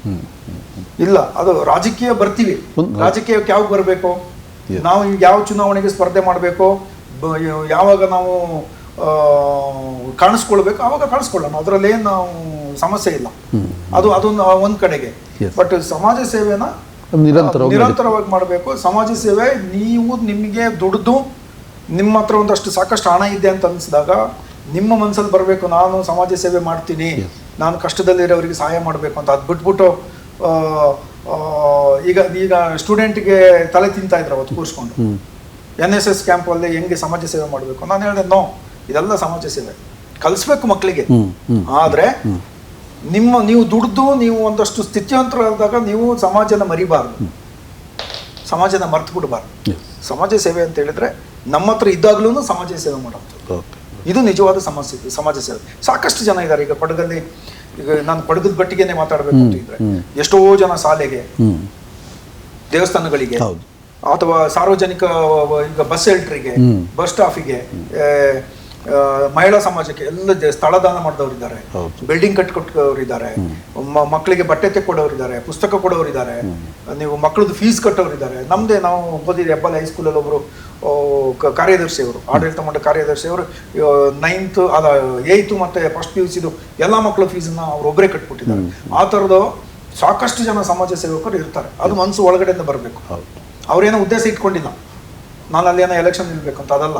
ಸೊ ಇದು ಸಮಾಜ ಸೇವೆ. ರಾಜಕೀಯ ಬೇರೆ. ಈಗ ರಾಜಕೀಯ ಹೆಂಗೆ ಅಂತ ಹೇಳಿದ್ರೆ, ಈಗ ನಾವು ಈಗ ಬಿಸ್ನೆಸ್ ಬಗ್ಗೆ ಮಾತಾಡ್ತಾ ಇದ್ವಿ. ಬಿಸ್ನೆಸ್ಸಿಗೆ ಕಷ್ಟಪಡಬೇಕು. ಅವ್ರು ಬೆಳಿಗ್ಗೆ 4:15 ಎದ್ದು ರಾತ್ರಿ 11 ಗಂಟೆವರೆಗೆ ಕೆಲಸ ಮಾಡಬೇಕು, ಫೈಲ್ಗಳನ್ನ ನೋಡಬೇಕು, 1000 ಜನ ಅಟೆಂಡ್ ಮಾಡಬೇಕು. ಆ ಫೋನ್ ಎತ್ತಲ್ಲ ಅಂತ ಹೇಳಂಗಿಲ್ಲ. ಇನ್ನೇನೋ ಸಮಸ್ಯೆಗಳಿರ್ತವೆ. ಒಂದು ಬಿಸ್ನೆಸ್ ಮಾಡುವಾಗ ಬೇರೆ ಬೇರೆ ಆ್ಯಂಗಲ್ಸ್ದು ಸಮಸ್ಯೆಗಳು ಬರ್ತದೆ. ಅದೆಲ್ಲವನ್ನ ನೋಡ್ಕೊಂಡು ಹೋಗ್ಬೇಕು. ದುಡ್ಡೇನು ಪುಕ್ಷಟೆ ಬರುತ್ತಾ? ಜನ ಕೆಲವರು ಬೆಟ್ಟಿಂಗ್ ಆಡ್ತಾರೆ. ಈಗ IPL ಅಥವಾ ಇನ್ನೇನೋ ಬೆಟ್ಟಿಂಗ್ ಆಡ್ತಾರೆ. ಅದರಲ್ಲಿ ಬರೋ ಹಣಕ್ಕೂ ಅಥವಾ ಲಾಟ್ರಿ ಹೊಡೆದು ಬರೋ ಹಣಕ್ಕೂ ನೀವು ದುಡಿದು ಸಂಪಾದನೆ ಮಾಡಿದ ಹಣಕ್ಕೂ ವ್ಯತ್ಯಾಸ ಇರ್ತದೆ. ಇದು ಒಂದು ಕಡೆಗೆ. ಇನ್ನು ಕೆಲವರು ನಿಮಗೆಲ್ಲ ಗೊತ್ತು, ರಾಜಕೀಯ ಮಾಡ್ತಾರೆ, ಪ್ರಾಜೆಕ್ಟ್ಗಳು ಬರ್ತವೆ, ಕಾಂಟ್ರಾಕ್ಟರ್ಗಳ ಹತ್ರ ಕಮಿಷನ್ ತಗೊಳ್ತಾರೆ. ಯಾರೋ AC-ನೋ DC-ನೋ DSP-ನೋ SP-ನೋ ಅಥವಾ ACP-ನೋ ಯಾರನ್ನೋ ಟ್ರಾನ್ಸ್ಫರ್ ಮಾಡೋಕ್ಕೆ ಲಂಚ ತಗೊಬಿಡ್ತಾರೆ. ಅದು ಬೇರೆ ಸಮಾಜ ಸೇವೆ. ಅದನ್ನು ದುಡ್ದಿರ್ತಾರೆ, ಇಲ್ಲ ಅಂತ ಹೇಳಲ್ಲ. ರಾಜಕೀಯ ಮಾಡೋಗ್ಲು ದುಡ್ದಿರ್ತಾರೆ, ಕಷ್ಟಪಟ್ಟಿರ್ತಾರೆ, ಎಲ್ಲವನ್ನು ಫೇಸ್ ಮಾಡಿರ್ತಾರೆ, ನಿದ್ರೆ ಬಿಟ್ಟಿರ್ತಾರೆ. ರಾಜಕಾರಣಿಗಳು ಕೂಡ ನನ್ನ ಸೇರ್ಕೊಂಡು ಅದೊಂಥರ ಇರುತ್ತೆ. ಇದು ಬೇರೆ ಬೇರೆ ಆ್ಯಂಗಲ್ ಸಮಾಜ ಸೇವೆ ಅಂತಿದೆ. ಸಮಾಜ ಸೇವೆ ಅಂದ್ರೆ ಏನು ಅಂತ ನಾವು ಯೋಚನೆ ಮಾಡ್ತೀವಿ. ಹೌದು, ಖಂಡಿತ. ಯಾಕೆಂತಂದರೆ ಯಾವುದೇ ಅಂದರೆ ನಿಜವಾದ ಶ್ರಮ ಏನಿದೆ, ನಾವು ಏನು ಸ್ವಾರ್ಥವನ್ನು ಬಿಟ್ಟು ನಾವು ಏನು ನಿಸ್ವಾರ್ಥಿಯಾಗಿ ಸೇವೆಯನ್ನು ಮಾಡಿದಾಗ ಅದು ಸಮಾಜ ಸೇವೆ ಅನ್ಸ್ಕೊಳ್ಳುತ್ತೆ ಖಂಡಿತವಾಗ್ಲೂ. ಮತ್ತು ಶ್ರಮ ನೀವು ಹೇಳಿದಂಗೆ ಖಂಡಿತವಾಗ್ಲೂ ಶ್ರಮ ಬೇಕು. ಅಂದರೆ ಈ ರೀತಿಯ ಒಂದು ನಾಟಕೀಯವಾದ ಶ್ರಮ ಬೇಡ, ಖಂಡಿತವಾಗ್ಲೂ ನಿಸ್ವಾರ್ಥವಾದ ಶ್ರಮ ಮಾಡಿರ್ತೀವಿ. ನಾವೇನು ಮಾಡಿರ್ತೀವಿ ಅದನ್ನ ಹೇಳ್ಕೊಂಡು ಬರೋದಲ್ಲ. ನಾನು ಮಾಡಿದೆ ನನಗೆ ಎಷ್ಟರ ಮಟ್ಟಿಗೆ ಅಸಹ್ಯ ಅನ್ನಿಸ್ತದೆ ಅಂದ್ರೆ ಏನೋ ಕೊಟ್ಬಿಡೋದು. ಸರ್ಕಾರ ದುಡ್ಡು ಅಂದ್ರೆ ಯಾರ್ದು? ಜನರದ್ದು. ಹೌದು, ನಮ್ಮ ಟ್ಯಾಕ್ಸು, ಜನರ ದುಡ್ಡು. ಸರ್ಕಾರ ಅಂದ್ರೇನೆ ಜನ. ಸರ್ಕಾರ ಅಂದ್ರೆ ಏನು? ಜನದ ದುಡ್ಡನ್ನ ನಾವು ಜನರಿಗೆ ಕೊಟ್ಬಿಟ್ಟು ನಾನು ಕೊಟ್ಟೆ ಅಂದ್ರೆ ನಮ್ಮ ಅಪ್ಪನ ಮನೆ ತಂದು ಕೊಟ್ಟಿದ್ದೀನಾ? ಇಲ್ಲ. ಆಗ ನಾವೇ ಎಷ್ಟು ಹೇಳ್ಬೇಕು, ನಾವು ಕಷ್ಟಪಟ್ಟು ದುಡ್ಡು ತಂದು ಕೊಟ್ಟು ಸಮಾಜ ಸೇವೆ ಮಾಡೋರು ಇದಾರಲ್ಲ, ಸಮಾಜ ಸೇವೆ ಅಂದ್ರೆ ಎಲ್ಲಿಂದ ಒಂದು ಚಿಕ್ಕ ಒಂದು ಮೊನ್ನೆ ಯಾರೋ ಒಬ್ರು ಕುಶಾನಗರದಲ್ಲಿ ಒಂದು ಅಂಗಡಿ ಹತ್ರ ನಾಯಿಗೆ ಬಿಸ್ಕೆಟ್ ಕೊಡ್ತಾ ಇದ್ರು, ಒಂದು ಪ್ಯಾಕೆಟ್ ತೆಗೆದು. ಅದನ್ನು ವಿಡಿಯೋ ಮಾಡಿ ಅಲ್ಲ ಇಲ್ಲ ಪಾಪ ಅವ್ನು ಅಲ್ಲಿ ಕೊಟ್ಬಿಟ್ಟು ಹೋದ್ರು. ಅದು ಒಂದು ಮಾನವೀಯತೆ. ಖಂಡಿತ ಹೌದು. ಆ ನಾಯಿಗೆ ಅದು ಹೊಟ್ಟೆಸ್ಕೊಂಡಿತ್ತು, ಅದಕ್ಕೊಂದು ಬಿಸ್ಕೆಟ್ ಕೊಟ್ಟರು, ಅದು ಒಂದು ಮಾನವೀಯತೆ. ಅದು ಇನ್ಯಾವುದೋ ಒಂದು ಹಸುಗೆ ಏನೋ ಏಟಾಯ್ತು, ಅದನ್ನ ಕರೆದ್ಬಿಟ್ಟು ಒಂದು ಟ್ರೀಟ್ಮೆಂಟ್ ಮಾಡಿದ್ರು. ಅಥವಾ ಇನ್ಯಾವುದೋ ಕಾಡು ಪ್ರಾಣಿಗೆ ಏನೋ ಸಮಸ್ಯೆ ಆಯಿತು. ನಮ್ಮೂರಲ್ಲಿ ಇತ್ತೀಚೆಗೆ ಒಂದು 15 ದಿವಸದಿಂದ ಒಂದು ಹಾವು ಮೇಲೆ ಒಂದು ಗಾಡಿ ಹರಿದ್ಬಿಟ್ಟಿತ್ತು, ಕೆರೆ ಹಾವು ಮೇಲೆ. ಪಾಪ ಜನ ನಾನು ಹೇಳಿದೆ ಅದು ಬದುಕಲ್ಲ ಬಿಟ್ರೆ ಈಗ ಸತ್ತೋಗ್ತದೆ ಅಂತ. ಅದಕ್ಕೆ ನೀರು ಕೊಡ್ತಾ ಇದ್ರು. ಜನದ ಮಾನವೀಯತೆ ಎಷ್ಟಿದೆ ಅಂತ ಅದನ್ನ ಹೇಳ್ಬೇಕು. ಅದು ಬಿಟ್ಬಿಟ್ಟು ನಾವು ರಾಜಕೀಯದಲ್ಲಿ ನಮ್ಮನ್ನು ಗೆಲ್ಸಿದೆ ಯಾಕೆ? ನಾನು ಗೆದ್ರೆ, ನಾನು ಒಬ್ಬ ಜನಪ್ರತಿನಿಧಿ ಆದ್ರೆ ನನ್ನ ಯಾಕೆ ಗೆಲ್ಲಿಸ್ತಾರೆ? ಖಂಡಿತ ಅವ್ರಿಗೆ ಕೆಲಸ ಮಾಡ್ರಿ, ಜನರ ದುಡ್ಡನ್ನ ಜನರಿಗೆ ಹಾಕಿ. ನಾವು ಜಸ್ಟ್ ಮೀಡಿಯೇಟರ್. ಎಲ್ಲಿ ಸಮಸ್ಯೆ ಇದೆ, ಎಲ್ಲಿ ಈ ಕೆಲಸ ಆಗ್ಬೇಕು ಅದನ್ನ ಐಡೆಂಟಿಫೈ ಮಾಡಿ ಮಾಡುವಂತ ಮೀಡಿಯೇಟರ್ ಅಷ್ಟೇ ನಾವು ಜನರ ಪ್ರತಿನಿಧಿ. ನಾವು ಅದನ್ನ ನಾನು ಮಾಡಿದೆ ನಾನು ಸರಳತೆ ಇನ್ನೇನೋ ಮಣ್ಣು ಮಸಣ ಅಂತ ಹೇಳ್ಕೊಂಡು ಸುತ್ತಿದ್ರೆ ಅದೆಲ್ಲ ಡೋಂಗಿ ನಾಟಕ. ಜನ ಇದೆಲ್ಲ ಅಬ್ಸರ್ವ್ ಮಾಡ್ತಾರೆ. ಸುಮ್ಮನೆ ಏನೇನು ಹೇಳ್ಕೊಂಡು ತಿರ್ಗಕ್ಕಾಗಲ್ಲ. ನೀವು ಏನ್ ಮಾಡಿದ್ರು, ನಾನು ಒಂದು ಎಕ್ಸಾಂಪಲ್ ಕೊಡ್ತೀನಿ. ಕರ್ನಲ್ ಗಡಾಫಿ ಅಂತಿದ್ರು, ಲಿಬಿಯಾದಲ್ಲಿ ಪ್ರೆಸಿಡೆಂಟ್ ಆಗಿದ್ರು. 40 ವರ್ಷಕ್ಕಿಂತ ಹೆಚ್ಚಾಗಿದ್ರು. ಅವ್ರಿಗೆ ಏನೆಲ್ಲ ಕೆಲಸ ಮಾಡಿದ್ರು ಅಂತ ಹೇಳಿದ್ರೆ ಜನಕ್ಕೆ, ನಿಮಗೆ ಗ್ಯಾಸ್ ಫ್ರೀ, ಪೆಟ್ರೋಲ್ ಫ್ರೀ, ನಿಮಗೆ ನಿರುದ್ಯೋಗ ಭತ್ಯೆ, ರೇಷನ್ ಫ್ರೀ, ಸ್ಕೂಲ್ ಫ್ರೀ, ಓಡಾಡಕ್ಕೆ ರೋಡ್ಗಳು ಪ್ರತಿ ಒಂದನ್ನ ಮಾಡ್ಕೊಟ್ಟಿದ್ರು. ಮನೆ ಇಲ್ದವ್ರಿಗೆ ಮನೆ ಫ್ರೀ ಎಲ್ಲ ಮಾಡ್ಕೊಟ್ಟಿದ್ರು. ಕೊನೆಗೆ ಜನ ಎಷ್ಟು ಬೇಸತ್ತಿದ್ರು ಅಂದ್ರೆ, ಈ ಮನ್ಸ ಒಂದ್ಸಲಿ ತೊಲಗಲಿ, ಇವ್ನ ಮುಖ ನೋಡಿ ಸಾಕಾಗಿದೆ ಅಂತ ಕಲ್ಲೋಡು ಸಾಯಿಸಿದ್ರು. ನೀವು ಹಿಸ್ಟ್ರಿ ನಡೆದಿರೋದು ಇತ್ತೀಚೆಗೆ ಒಂದು 7-8 ವರ್ಷ ಆಯ್ತು, 8-10 ವರ್ಷ ಆಯ್ತು ಗಡಾಫಿನ ಒಡಸಾಯಿಸಿ. ಬೀದಿಲಿ ಒಡಸಾಯಿಸಿದ್ರು ಯಾರು? ಅವ್ರದೇ ಜನ. ಹಂಗಾಗಿ ಯಾರು ಕೂಡ ಇಲ್ಲಿ ಪರ್ಮನೆಂಟ್ ಅಲ್ಲ. ನಾನು ಪರ್ಮನೆಂಟು, ನಾನು ಕೂತಿದ್ದೀನಿ, ನಾನು ಪ್ರೈಮ್ ಮಿನಿಸ್ಟರ್ ಆಗಿದ್ದೀನಿ, ನಾನು CM ಆಗಿದ್ದೀನಿ, ನಾನು ಇನ್ನೇನೋ MLA ಆಗಿದ್ದೀನಿ, ಮಿನಿಸ್ಟರ್ ಆಗಿದ್ದೀನಿ. ಇದನ್ನೆಲ್ಲ ಬಿಟ್ಬಿಟ್ಟು ನಮಗೆ ಸಂವಿಧಾನದಲ್ಲಿ ಏನು ಕೊಟ್ಟಿದ್ದಾರೆ ಹಕ್ಕು, ಆ ಸಂವಿಧಾನನೇ ನಮ್ಮನ್ನ ಆರಿಸಿದ್ದು. ಅದನ್ನ ತಿಳ್ಕೊಂಡು ಹೋಗ್ಬೇಕು ರಾಜಕಾರಣಿ ಆದವರು, ಜನಪ್ರತಿನಿಧಿ ಆದವರು. ಅದು ನಿಜವಾದ ಸಮಾಜ ಸೇವೆ, ಅದು ನಿಜವಾದ ರಾಜಕಾರಣ. ಖಂಡಿತ. ಯಾಕೆಂದ್ರೆ ಸಮಾಜ ಸೇವೆ ಮತ್ತು ರಾಜಕಾರಣ ಒಂದು ರೀತಿಯಲ್ಲಿ ಎರಡು ಒಂದೇ ನಡಿನ ಮುಖಗಳಿದ್ದಂಗೆ. ಯಾಕಂದ್ರೆ ಬಹಳಷ್ಟು ಅದು ಎರಡು ಒಂದು ರೀತಿ ಹೋಗುತ್ತೆ. ಖಂಡಿತ ಈ ವಿಚಾರದ ಬಗ್ಗೆ ಮತ್ತಷ್ಟು ಮಾತಾಡ್ತಾ ಹೋಗೋಣ. ಯಾಕೆಂತಂದ್ರೆ ಬಹುಶಃ ನೀವು ಒಂದು ರೀತಿಯಲ್ಲಿ ಉದ್ಯಮಿಗಳು ಕೂಡ ಹೌದು, ಸಮಾಜ ಸೇವಕರು ಹೌದು, ಹಾಗೂ ರಾಜಕಾರಣದ ನಂಟಿರೋರು ಕೂಡ ಹೌದು, ರಾಜಕಾರಣಿನೂ ಹೌದು. ಇದ್ರ ಜೊತೆಗೆ ಕೃಷಿ ಇರ್ಬೋದು, ಹೈನುಗಾರಿಕೆ ಇರ್ಬೋದು, ಅದರಲ್ಲೂ ಕೂಡ ಭಾಳಷ್ಟು ಒಂದು ರೀತಿಯಲ್ಲಿ ಅದನ್ನು ಕೂಡ ಅದರಲ್ಲೂ ಒಂದು ಸದಲ ಮೇಲೆ ಬೆಳೆದಂಥವ್ರು. ಆ ಬಗ್ಗೆ ಕೂಡ ಖಂಡಿತವಾಗಿ ಚರ್ಚೆ ಮಾಡೋಣ. ವೀಕ್ಷಕರಿಗೆ ಒಂದು ಬ್ರೇಕ್ ತಗೋತೀನಿ. ಬ್ರೇಕ್ ನಂತರ ಮತ್ತಷ್ಟು ವಿಚಾರಗಳನ್ನು ನಾಪಣ್ಣ ಮುತ್ತಪ್ಪ ಹಾಗೂ ಮುದ್ದಪ್ಪ ಸಹೋದರರ ಜೊತೆ ಚರ್ಚೆ ಮಾಡೋಣ.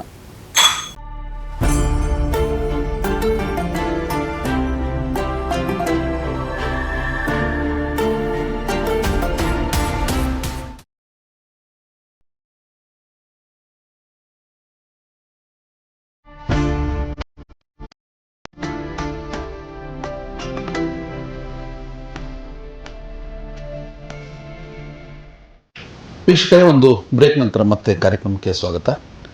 ಸಾಧಕರು ವಿಶೇಷ ಕಾರ್ಯಕ್ರಮದಲ್ಲಿ ನಮ್ಮೊಂದಿಗೆ ನಮ್ಮ ಕೊಡಗಿನ ಇಬ್ಬರು ಸಾಧಕರಾದಂಥ ಸಹೋದರರಾದಂಥ ನಾಪಣ್ಣ ಮುತ್ತಪ್ಪ ಮತ್ತು ಮುದ್ದಪ್ಪ ಸಹೋದರರೊಂದಿಗೆ ನಾವು ಇವತ್ತು ಕಾರ್ಯಕ್ರಮನ ಮಾಡ್ತಾ ಇದ್ದೀವಿ.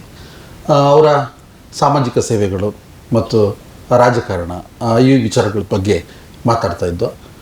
ನಾನು ಆಗಲೇ ಹೇಳಿದಾಗ ಏನು ಅಂತಂದರೆ, ಇಬ್ಬರು ಕೂಡ ಒಳ್ಳೆಯ ಕೃಷಿಕರು, ಹೈನುಗಾರಿಕೆ, ಕೃಷಿ ಮತ್ತು ಅವರ ಒಂದು ಏನಂದರೆ ಎಲ್ಲ ರೀತಿಯಲ್ಲೂ ಮಿಶ್ರ ತಳಿ ಬೇಸಾಯನೂ ಕೂಡ ನಾವು ಕಂಡಿದ್ದೀವಿ ನಿಮ್ಮ ಇದರಲ್ಲಿ. ಈ ಒಂದು ಸಮಾಜ ಸೇವೆ ಪ್ಲಸ್ ರಾಜಕಾರಣ ಮತ್ತು ಉದ್ಯಮ ಇವುಗಳ ನಡುವೆ ಕೃಷಿ ಕೂಡ ಹೇಗೆ ಆಸಕ್ತಿ ಬೆಳೀತು, ಕೃಷಿ ಹೇಗೆ ಸಾಧ್ಯತೆ ಆಯಿತು ಅಂತ ಸರ್? ಇಲ್ಲ, ಅದು ಸ್ವಾಭಾವಿಕ ಅಲ್ವಾ. ನಾವು ಕೃಷಿಕರೇ ಆಗಿರೋದ್ರಿಂದ, ಮೂಲತಃ ಕೃಷಿಕರೇ ಆಗಿರೋದ್ರಿಂದ ಅದು ನಡ್ಕೊಂಡ್ ಬಂದಿದೆ. ಅದನ್ನ ತುಂಬಾ ವರ್ಷದಿಂದ ಮಾಡ್ಕೊಂಡಿದ್ವಿ, ಅದು ಹಂಗೆ ಕಂಟಿನ್ಯೂ ಆಗಿದೆ. ಅದು ಸಣ್ಣ ಪ್ರಮಾಣದಲ್ಲಿ ನಡೀತಾ ಇತ್ತು, ಸ್ವಲ್ಪ ದೊಡ್ಡ ಪ್ರಮಾಣದಲ್ಲಿ ಮಾಡ್ತಾ ಇದ್ವಿ. ಹಾಗಾಗಿ ಅದರಲ್ಲಿ ಏನು ಅಂತ ವ್ಯತ್ಯಾಸ ಏನಿಲ್ಲ. ಒಂದು ರೀತಿಯಲ್ಲಿ ಹೈನುಗಾರಿಕೆ ಅಂದ್ರೆ ನಾವು ಪ್ರಾರಂಭದಲ್ಲಿ ಏನ್ ಮಾಡಿದ್ವಿ, ಒಂದು 20 ಹಸು ಇಟ್ಕೊಂಡು ತೋಟಕ್ಕೆ ಗೊಬ್ಬರಕ್ಕೆ ಯೂಸ್ ಆಗುತ್ತೆ ಅಂತ. ಯಾಕಂದ್ರೆ ನಾವು ಹೊರಗಡೆಯಿಂದ ಗೊಬ್ಬರಗಳು ಏನ್ ತರ್ತೀವಿ ಕೆಮಿಕಲ್ ಮಿಕ್ಸ್ ಆಗಿರೋದು, ಅದಕ್ಕಿಂತ ಈ ತರ ಕಾಂಪೋಸ್ಟ್ ಯೂಸ್ ಮಾಡೋಣ ಅಂತ ಮಾಡಿದ್ವಿ. ಅದನ್ನೇ ಸ್ವಲ್ಪ ದೊಡ್ಡ ಮಟ್ಟದಲ್ಲಿ ಮಾಡಿದ್ವಿ. ಅದು ತುಂಬಾ ಅನುಕೂಲ ಆಗಿದೆ. ನಮ್ಮ ತೋಟಗಳೆಲ್ಲ ಇವಾಗ ತುಂಬಾ ಚೆನ್ನಾಗಿರೋದಕ್ಕೆ ಅಡಿಕೆ ಇರ್ಬೋದು, ಕಾಫಿ ಇರ್ಬೋದು, ಅಥವಾ ಬೇರೆ ಯಾವುದೇ ಏಲಕ್ಕಿ ಇರ್ಬೋದು, ಇದು ಚೆನ್ನಾಗಿರೋದಕ್ಕೆ ಈ ದನದ ಸಗಣಿ ಗೊಬ್ಬರನೇ ಕಾರಣ. ಹಂಗಾಗಿ ಅದೇನೋ ಅಂತ ಲಾಭದಲ್ಲಿ ಇಲ್ಲ ಅಂತ ಹೇಳಿದ್ರು ಅದನ್ನ ಪರೋಕ್ಷವಾಗಿ ಲಾಭ ಆಗ್ತದೆ. ನಡೆಸ್ಕೊಂಡು ಹೋಗ್ತಾ ಇದ್ವಿ. ಅದು ಮತ್ತೆ ಅದು ಆ ದನ ಸಾಕೋದ್ರಲ್ಲೂ ಇರುವಂತ ಖುಷಿ ಇದೆ ಅಲ್ಲ. ನಾವು ಸ್ಕೂಲ್ ಡೇಸ್ ಅಲ್ಲಿ ಕಾಲೇಜಲ್ಲಿ ಇದ್ದಾಗ ದನ ಮೇಯ್ಸಕ್ ಹೋಗ್ತಾ ಇದ್ವಿ, ಕಾಲೇಜ್ ಮುಗಿಸ್ಕೊಂಡು ಬಂದು. ಅದು ಭಾರಿ ಖುಷಿ ಕೊಡುವಂತ, ದನ ಮೇಯ್ಸೋದ್ಕಿಂತ ಖುಷಿ ಅಂತ ಇನ್ನೊಂದು ಕೆಲಸ ಯಾವುದೂ ಇಲ್ಲ. ಹಾಗಾಗಿ ಅಲ್ಲಿ ಹೋದಾಗ ನಾವು ಇಲ್ಲಿ ರಜದಲ್ಲಿ ಹೋದಾಗ ಅಲ್ಲಿ ಇದ್ದಾಗ ನಾವು ದನಗಳ ಜೊತೆಲಿ ಓಡಾಡೋದು, ಅಡ್ಡಾಡೋದು, ಅದನ್ನ ಮಾತಾಡ್ಸೋದು, ಅದೊಂಥರ ಬೇರೆ ತರದ ಖುಷಿ ಕೊಡುತ್ತೆ. ಅದ್ರ ಜೊತೆಗೆ ಅದರಿಂದ ಈ ಸಗಣಿ ಅದು ಇದು ಆ ತರದ ಉಪಯೋಗಗಳು ಅದೂ ಇದೆ. ಆ ತರದ ಒಂದು ಒಂದು ಒಂದು ಮನಸ್ಸಿಗೆ ಸಿಗೋಂಥ ಸಂತೃಪ್ತಿಯಿಂದಾಗಿ ಆ ಥರದ್ದು ಮಾಡ್ಕೊಂಡು ಹೋಗ್ತಾ ಇದ್ವಿ. ಈ ಒಂದು ರೀತಿಲಿ ಯಾವುದೋ ಒಂದು ಮನೆಯಲ್ಲಿ ಒಂದು ಅಣ್ಣ ತಮ್ಮ ಅಂತ ಇರುವಾಗ ವಿಭಿನ್ನವಾಗಿರ್ತದೆ ಅವರವರ ಕಾನ್ಸೆಪ್ಟು. ಅವರೇನೋ ಒಂದು ದಾರಿಲಿ ಹೋದರೆ ಇನ್ನೊಬ್ಬರು ಒಂದು ದಾರಿಲಿ ಹೋಗೋಂಥದ್ದು, ಮತ್ತು ಅವರ ಅಭಿರುಚಿಗಳೇ ಬೇರೆ ಇರ್ತದೆ, ಮತ್ತೊಬ್ಬರ ಅಭಿರುಚಿಗಳೇ ಬೇರೆ ಇರ್ತದೆ. ಈಗ ಒಂದು ಮನೇಲಿ ಅಪ್ಪ ಅಮ್ಮ ಅಣ್ಣ ತಮ್ಮ ನಡುವೆ ಸಾಕಷ್ಟು ವ್ಯತ್ಯಾಸಗಳಿರ್ತದೆ, ಅವರವರ ಅಭಿರುಚಿ ಬೇರೆ ಬೇರೆ ಇರ್ತದೆ. ಆದರೆ ಬಹುಶಃ ನಾನು ಹೇಳೋದು ನಿಮ್ಮ ಸಹೋದರರಿಬ್ಬರಲ್ಲೂ ಕೂಡ ಒಂದೇ ರೀತಿಯ ಅಭಿರುಚಿ ಏನಂತಂದರೆ, ಒಂದು ಉದ್ಯಮ ಮಾಡಬೇಕಾದ್ರೂ ತಾವಿಬ್ಬರು ಒಟ್ಟಿಗೆ ಇರುವಂಥದ್ದು, ಒಂದು ಸಮಾಜ ಸೇವೆಯಲ್ಲೂ ಕೂಡ ತಾವಿಬ್ಬರು ಒಟ್ಟಿಗೆ ಇರುವಂಥದ್ದು. ಈ ರೀತಿಯ ಒಂದೇ ಅಭಿರುಚಿ ತಮ್ಮಲ್ಲಿ ಹೇಗೆ ಬೆಳೀಲಿಕ್ಕೆ ಸಾಧ್ಯತೆ ಆಯಿತು ಅಂತ? ಇಲ್ಲ, ಬಹುಶಃ ಅದು ಶಾಲಾ ದಿನಗಳಿಂದನೇ ಹೋರಾಟದ ಸಂದರ್ಭಗಳಲ್ಲಿ ಒಟ್ಟಿಗೆ ಇದ್ದಿದ್ದು ಅದಕ್ಕೆ ಕಾರಣ ಇರ್ಬೋದು. ಆದ್ರೆ ಏನು ಭಿನ್ನಾಭಿಪ್ರಾಯ ಇಲ್ಲ ಅಂತೇನಿಲ್ಲ, ಭಿನ್ನಾಭಿಪ್ರಾಯಗಳು ಬರಲೇಬೇಕು, ಬರ್ತವೆ. ಅದು ಬೆಳವಣಿಗೆದ ಭಾಗ. ಭಿನ್ನಾಭಿಪ್ರಾಯಗಳು ಬಂದಾಗ್ಲೇನೆ ನಾವು ಪರಸ್ಪರ ಚರ್ಚೆ ಮಾಡಿ ಅದನ್ನ ಬಗೆಹರಿಸ್ಕೊಳಕ್ ಸಾಧ್ಯ ಆಗುತ್ತೆ. ಭಿನ್ನಾಭಿಪ್ರಾಯಗಳು ಬರ್ತವೆ, ನಾವು ವಾದ ಮಾಡ್ತೀವಿ, ವಾದ ಅತಿರೇಕಕ್ಕೂ ಹೋಗೋದಿದೆ ಒಂದೊಂದ್ಸರಿ. ಆದ್ರೆ ಅಲ್ಲಿ ಆ ಸಮಸ್ಯೆಗೆ ಪರಿಹಾರ ಕಂಡ್ಕೊಂಡ್ಬಿಡ್ತೀವಿ. ಒಂದು ಎರಡನೇದು, ಒಂದು ಅವರು ರಾಜಕೀಯವನ್ನ ನಡ್ಸ್ಕೊಂಡು ಹೋಗ್ತಾರೆ ಹೆಚ್ಚಾಗಿ. ವ್ಯಾಪಾರದಲ್ಲಿ ಇಲ್ಲ ಅಂತಿಲ್ಲ, ಅವರು ವ್ಯಾಪಾರದಲ್ಲಿ ಅವರು ಬೇರೆ ಬೇರೆ ತುರ್ತು ಸಂದರ್ಭಗಳು ಅಥವಾ ಏನಾದರೂ ಅವ್ರು ಕೈ ಹಾಕ್ಲೇಬೇಕಾದಂತ ಸಂದರ್ಭಗಳಲ್ಲಿ ಅವ್ರು ಕೈ ಹಾಕಿ ಅದೇನು ಸಮಸ್ಯೆ ಪರಿಹಾರ ಮಾಡ್ಬೇಕಂತ ಮಾಡ್ತಾರೆ. ಈಗ ನಾನು ಕೂಡ ಕೆಲವೊಮ್ಮೆ ರಾಜಕೀಯದಲ್ಲಿ ಕೆಲವೊಮ್ಮೆ ಭೇಟಿ ಆಗೋದು, ಚರ್ಚೆ ಮಾಡೋದು, ಆ ಥರದನ್ನ ನಾವು ಮಾಡ್ಕೊಂಡು ಬಂದಿದ್ದೀವಿ. ಅದು ಎಲ್ಲ ಹೆಂಗ್ ಸಾಧ್ಯ ಆಗುತ್ತೆ ಅಂದ್ರೆ, ಒಂದು ಸಹಿಷ್ಣುತೆ ಅಂತ ಹೇಳ್ತೀವಿ ನಾವು. ಸಹಿಷ್ಣುತೆ ಭಾರಿ ಮುಖ್ಯ. ನಾವು ವ್ಯಾಪಾರ ಇರಲಿ, ಒಂದು ವ್ಯಾಪಾರದಲ್ಲಿ ನಾವು ಯಾರನ್ನಾರು ಬೆಳೆಸ್ಬೇಕು ಅಂತಿದ್ರೆ, ಅಷ್ಟು ಜನ ನಾವು ಬೆಳೆಸಿದೀವಿ ಅಂತಿದ್ರೆ, ಅಥವಾ ರಾಜಕೀಯದಲ್ಲಿ ನಾವು ಯಾರನ್ನಾರು ಬೆಳೆಸಿದೀವಿ ಅಂತಿದ್ರೆ, ನಾನು ಮಾತ್ರ ಬೆಳಿಬೇಕು ಅಂತ ಎಲ್ಲಿ ಇರುತ್ತೆ ಅವಾಗ ನಾವು ಮಾತ್ರ ಬೆಳೆಯಕ್ಕಾಗುತ್ತೆ. ಆದ್ರೆ ಮುಂದೆ ಯಾರನ್ನು ಬೆಳೆಸಕ್ಕಾಗಲ್ಲ, ನಮ್ಮ ಜೊತೆಲಿರೋರ್ನು ಬೆಳೆಸಕ್ಕಾಗಲ್ಲ. ಆ ಸಹಿಷ್ಣುತೆಯಿಂದಾಗಿ ನಾವು ಇಬ್ರು ಒಬ್ರಿಗೊಬ್ರು ಒಟ್ಟಿಗೆ ನಿಂತ್ಕೊಂಡು ಬೆಳ್ಕೊಂಡು ಹೋಗಿದ್ದೀವಿ.